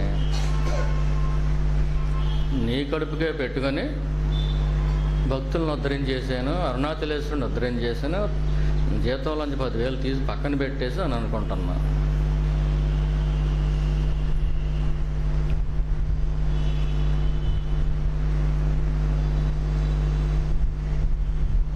అరుణాచలేశ్వరికి ఇచ్చేసామని నువ్వు అనుకుంటున్నావు, ఇవ్వట్లేదు. దొంగోళ్ళు అలా కాదు. 10% అంటే 10%, 20 అంటే 20 అంతే. ఖచ్చితంగా తీసేస్తారు. వాళ్ళు ఛార్జీలతో సహా ఏం పెట్టుకోరు. అంత నిజాయితీ ఎక్కువ వాళ్ళకి. వాళ్ళకి ఏంటంటే తాత్కాలికమైన క్షణికమైన ఆ సుఖాల పట్ల ఆ మోజు పోదాం. కొన్ని జన్మలు అంతే. మరి ఏం చేస్తాం? ఏదో ఎంజాయ్ చేసేయాలనుకుంటారు. అందరికంటే బేరని పెద్ద మేడ కట్టేయాలనుకుంటారు. ఇప్పుడు 10 కోట్ల విలువైన మేడ ఉందనుకోండి, మన 15 కోట్ల విలువైన మేడ కట్టాలనుకుంటారు. వెళ్ళేటప్పుడు వచ్చేటప్పుడు ఆ వేలూరు కోట కనపడతా ఉంటే నాకు అదే జ్ఞాపకం వస్తుంది. మహారాజులు ఇలా కట్టేశారు కదా, ఇప్పుడు ఆ మొండిగోడలు మిగిలినవి, రాజులు ఏరి, రాణులు ఏరి, ఆ వైభవం పొందిన వాళ్ళందరూ ఏరి అంటే ఏమో ఇప్పుడు ఏ బికారులుగా పుట్టారు, ఇప్పుడు ఏ తట్టల్లో మట్టి మాస్తున్నారో ఎవరికి తెలుసు. సంపాదించుకోకూడదని కాదు, నిలువు నేతలో సంపాదిస్తే ఆత్మజ్ఞానానికి అనుకూలం. ఇప్పుడు మంచి గుణాలతో అలంకరించుకోండి మీ మనస్సుని అని గురుదేవులు ఎందుకు చెబుతున్నారు?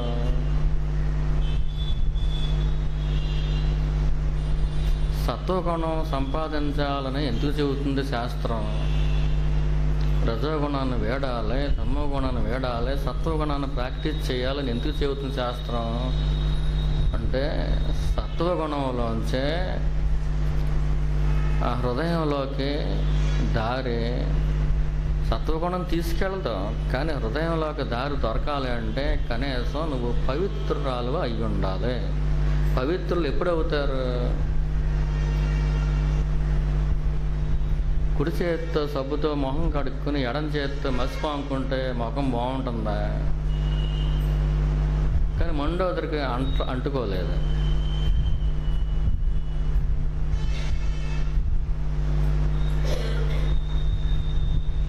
రావణాసుడు సొమ్ము తిన్న దానితో సమానమైంది. కారణం ఏంటి? దేహాన్ని నిలబెట్టుకోసం సాధన చేయటం కోసం ఆ దేహాన్ని నిలబెట్టాలి కదా, దానికోసం తిందే. మనసుకు మాత్రం పొరపాటున కూడా అంటుకోనివ్వలేదు. అది చాలా చాలా చాలా కష్టం, అన్నింటికంటే కష్టమైనది అది. మనసుకు తినకపోయినా దేహానికి తింది కదా, అంచేత ఆ తాలూకు వికారాలు దేహానికి వచ్చి తీరతాయి.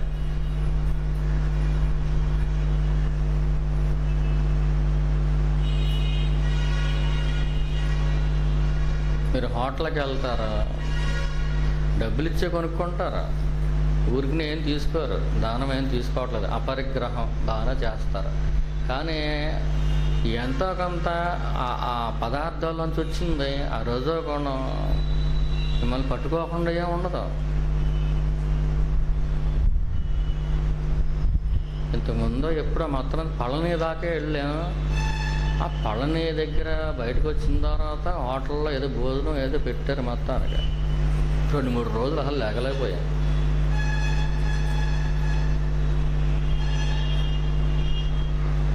వాడికి డబ్బులు ఇచ్చేసాం మరి. అయినా కానీ ఆ పదార్థ ప్రభావం అలా ఉంది. ఆ పదార్థ ప్రభావం వల్ల కామం రావచ్చు, క్రోధం రావచ్చు, అసూయ రావచ్చు, ద్వేషం రావచ్చు, ఎన్నో రకాల జబ్బులు రావచ్చు, అవి దేహం మీద రావచ్చు. అది మనస్సు అంటుకోకుండా ఉండాలంటే చాలా చాలా కష్టం. వెలుగుతున్న కొవ్వొత్తిలాగా కరిగిపోక తప్పదు ఒక్కోసారి. మరంతే.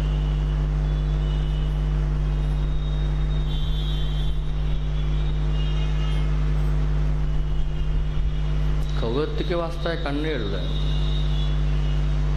నీకు వస్తాయి తప్పదు. నీ ప్రారంభం అటువంటిది అయినప్పుడు నేనేం చేస్తాను?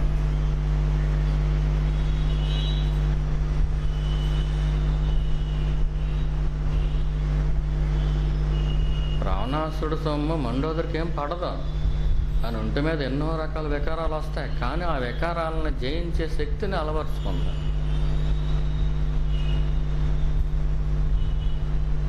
ఎలా వచ్చింది? అది సాధన వల్లే వస్తుంది.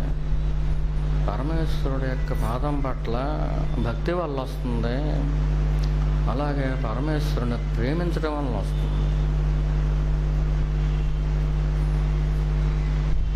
మండోదరి గురువు ఎవరు? నారద మహర్షి.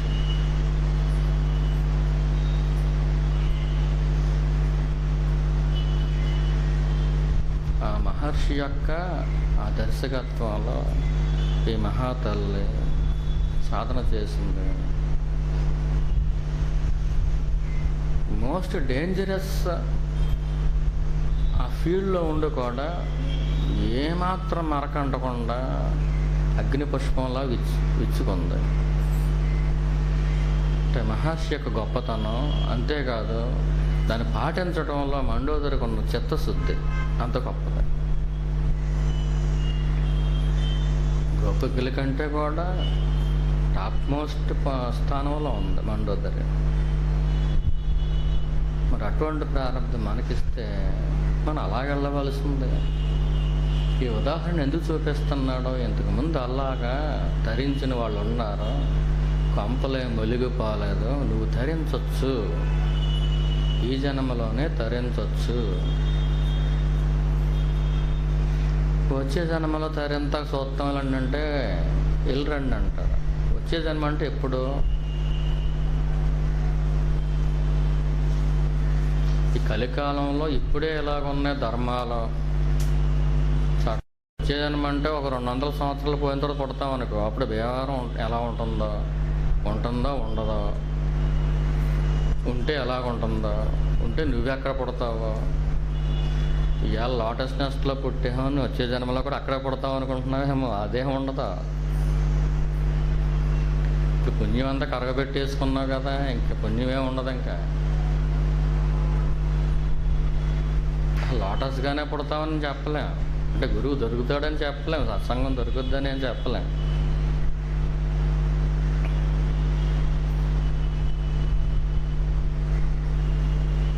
ఇప్పుడు ఉన్నది వదిలిపెట్టేసుకుని ఎప్పుడో చదువుతానంటే ఎలాగండే, అది ఎగ్గొట్టేవాడు మనస్తత్వం.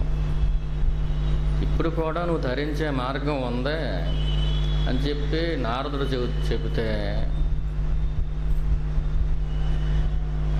సరేనని చెప్పి అలాగే సాధన చేసుకుని ధరించిపోయింది.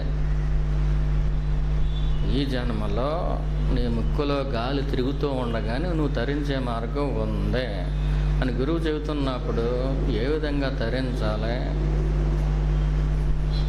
ఏ రకాల సాధనలు చేయాలి అని అడగటం మానేసి ఇంక ఇప్పుడు కుదరదంటారు, అయితే వచ్చే జన్మలు చూసుకుందామండి.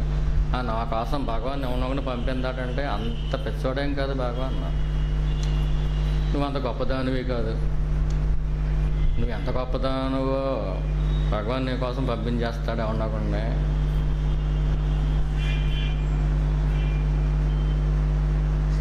మన అహంకారం అలా అనిపిస్తుంది. అరుణాచలేశ్వరుడు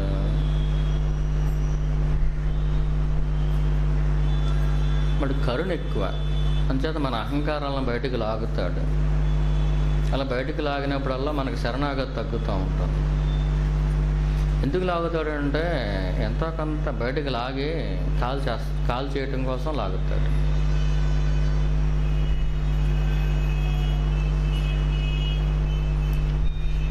దేహంతో తాదాత్మ్యం చెందేవాళ్ళు ఒక మాట చెబితే దాంట్లో వికారాలు ఉంటాయి, దాంట్లో మనసు కలుస్తుంది.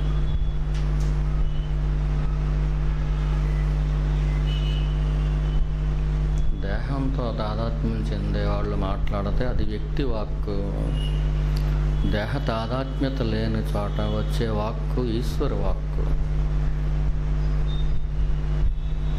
మనకి ఈశ్వర వాక్కు ఏది, వ్యక్తి వాక్కు ఏది, ఆ గమనింపు లేనప్పుడు శరణాగతి ఆపద, వినయం రాదు.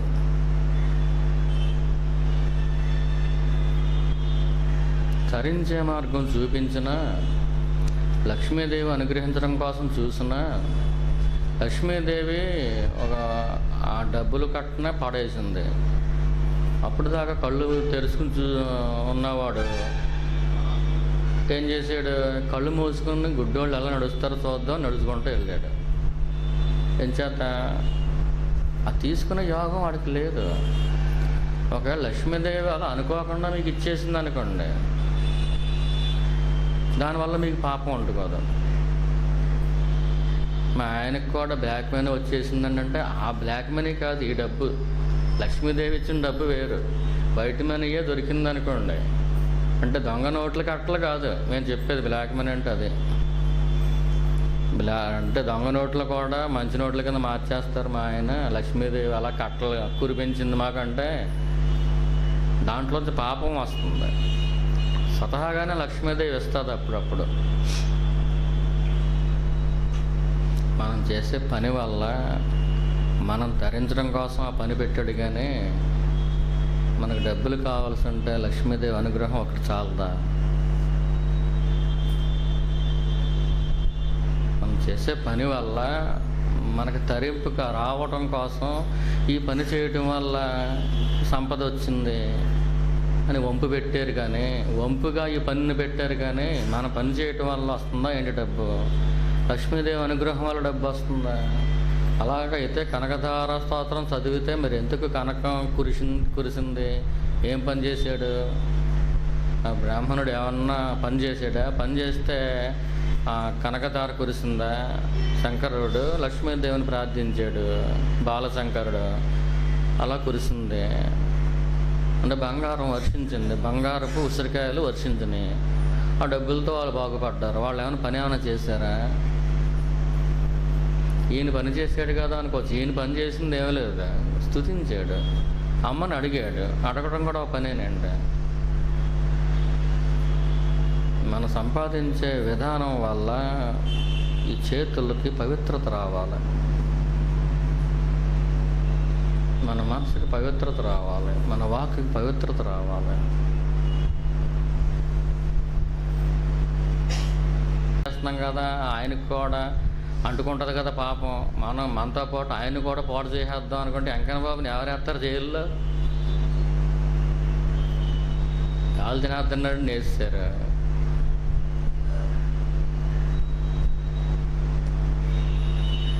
అంటే ఈ జన్మలో తప్పించుకున్నాడు అనుకోండి, వచ్చే జన్మలో వేసేస్తారా?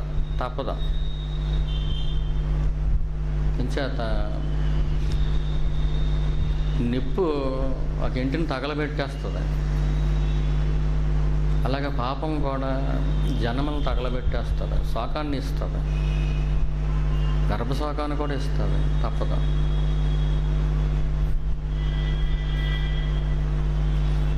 వాళ్ళ గొడవ నాకు ఎందుకండి బాబు, నేను ధరించే మార్గం చెప్పండి బాబు. అందయారో మండోదరి మహాశివభక్తుడు అనుకున్నాను, నేను మోసపోయాను, నాకు ఇంకా వేరే మార్గం లేదా అంటే, ఇంతకంటే మంచి మార్గం లేదన్నాడు నారదుడు. ఇంతకంటే మంచి మార్గం అంటే దానికి విధానం చెప్పాడు. నీ దేహంతో పని చేసుకో, నీ దేహం కుళ్ళిపోతుంది, మనసుని ఇన్వాల్వ్ చేయకు, మనసుతో పరమేశ్వరుణ్ణి కీర్తించు, పరమేశ్వరుణ్ణి స్మరించుకొని శక్తిని పొంది ఆ శక్తితో ఈ మనస్సు యొక్క శక్తిని దేహంలో నిక్షిప్తం చెయ్యి. ఆ కుళ్ళిపోయిన దేహం వెళ్ళి మామూలుగా ఆరోగ్యంగా ఉంటుంది. మనసుని ఇన్వాల్వ్ చేయకు.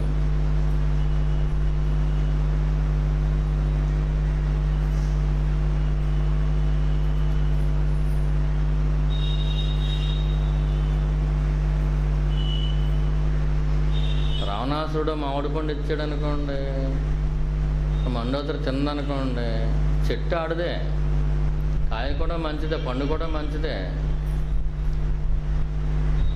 కానీ దీనికి మాత్రం ఆడికి ఏమవుతుంది, దీనికి మాత్రం లోపల సూక్ష్మజీవులు పుడతాయి. అంచేత ఇది జ్ఞానం కోసం ఉంది. మరి ఇది జ్ఞానం కోసం లేదనుకోండి, ఇది కూడా ఆడితో పాటు చట్టాపాటాలు తిరుగుతుంది అనుకోండి, అంటే ఏంటి, అజ్ఞానం కోసమే పాకులాడుతుంది అనుకోండి, అప్పుడు దానికి అనారోగ్యం రాదు. ఆ సూక్ష్మజీవులు ఏం చేయలేవు. పిశాచాలను ఏం చేస్తాయి? పిశాచాలను దెయ్యాలు భయపెడతాయా? నువ్వు నేను అప్ప చెల్లెళ్ళు అనుకుంటాయి అంతే. అంచేత అటువంటి దేహం తట్టుకుంటుంది. నువ్వు జ్ఞానం కోరేవా 100%, అపవిత్రమైన కూడా నీకు పడదాం. దానికి ఈశ్వరుని శరణాగతి చెందడం తప్పించి ఇంకో రెండో మార్గం లేదు. మండోదరి నీకు ఆదర్శం.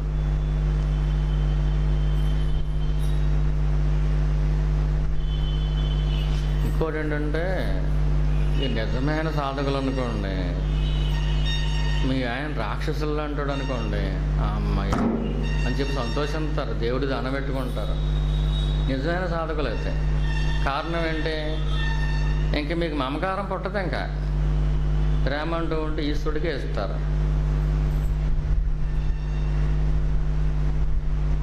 ఇంక భర్త మీద ఇంకా ఎక్స్ట్రా ఏం పుట్టదు కదా.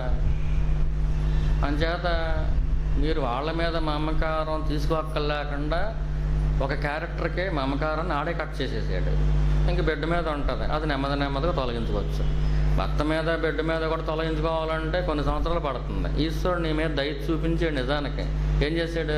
భర్త మీద అసలు మోహమే ఏర్పడకుండా, మమకారం ఏర్పడకుండా తొక్కత్రించేసాడు.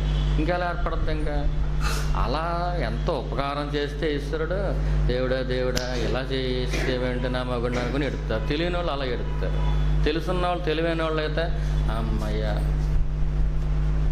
భర్త బిడ్డ ఇద్దరిలోనూ ఒకటి నువ్వే కటింగ్ చేసేసావు, నాకు గొడవ తప్పింది, ఇంక నేను ఉపసంహరించుకోవాలి మనసుని, ఆయన మీదకి వెళ్లకుండా ఉపసంహరించుకోవాలి. ఏదో డ్యూటీ పరంగా డ్యూటీ చేస్తే సరిపోతుంది. ఇంక బిడ్డ ఉంది, నెమ్మదిగా అది కూడా ఒక 5 చేతిలో పెట్టేస్తే నెమ్మదిగా అదే జరుగుద్ది. అంటే నీ సాధనకే ఉపకారం చేసి పెడుతున్నాడా, అపకారం చేసి పెడుతున్నాడా? ఈశ్వరుడు ఉపకారం చేసి పెడుతున్నాడు. వాడు చేసే ఉపకారం అలాగా ఉంటుంది. అరుణాచలేశ్వరుడు ముఖ్యంగా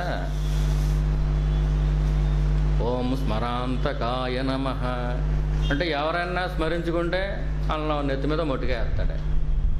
అదేం ప్రేమ అంటే ఆడి ప్రేమ అలాగే ఉంటుంది. అంతం చేసేస్తాడు. అంటే జీవుడిని అంతం చేయడానికి ప్రయత్నం చేస్తాడు, అహంకారాన్ని అంతం చేయడానికి ప్రయత్నం చేసి వాడు ఎప్పుడు విజయం సాధిస్తాడు.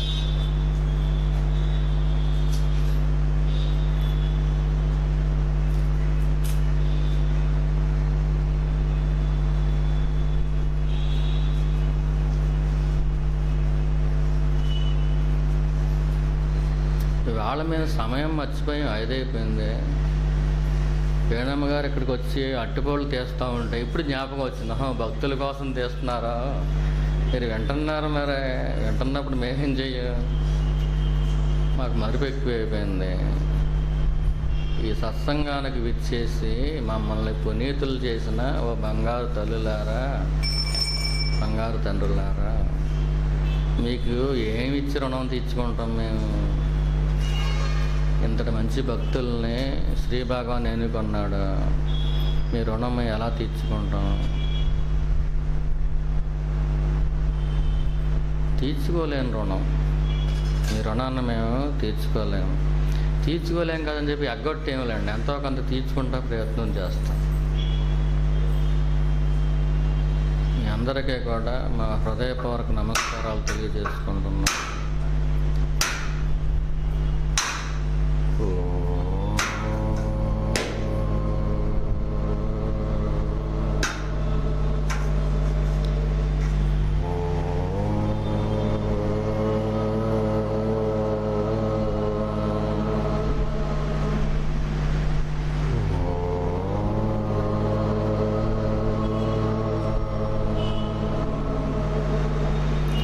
शांति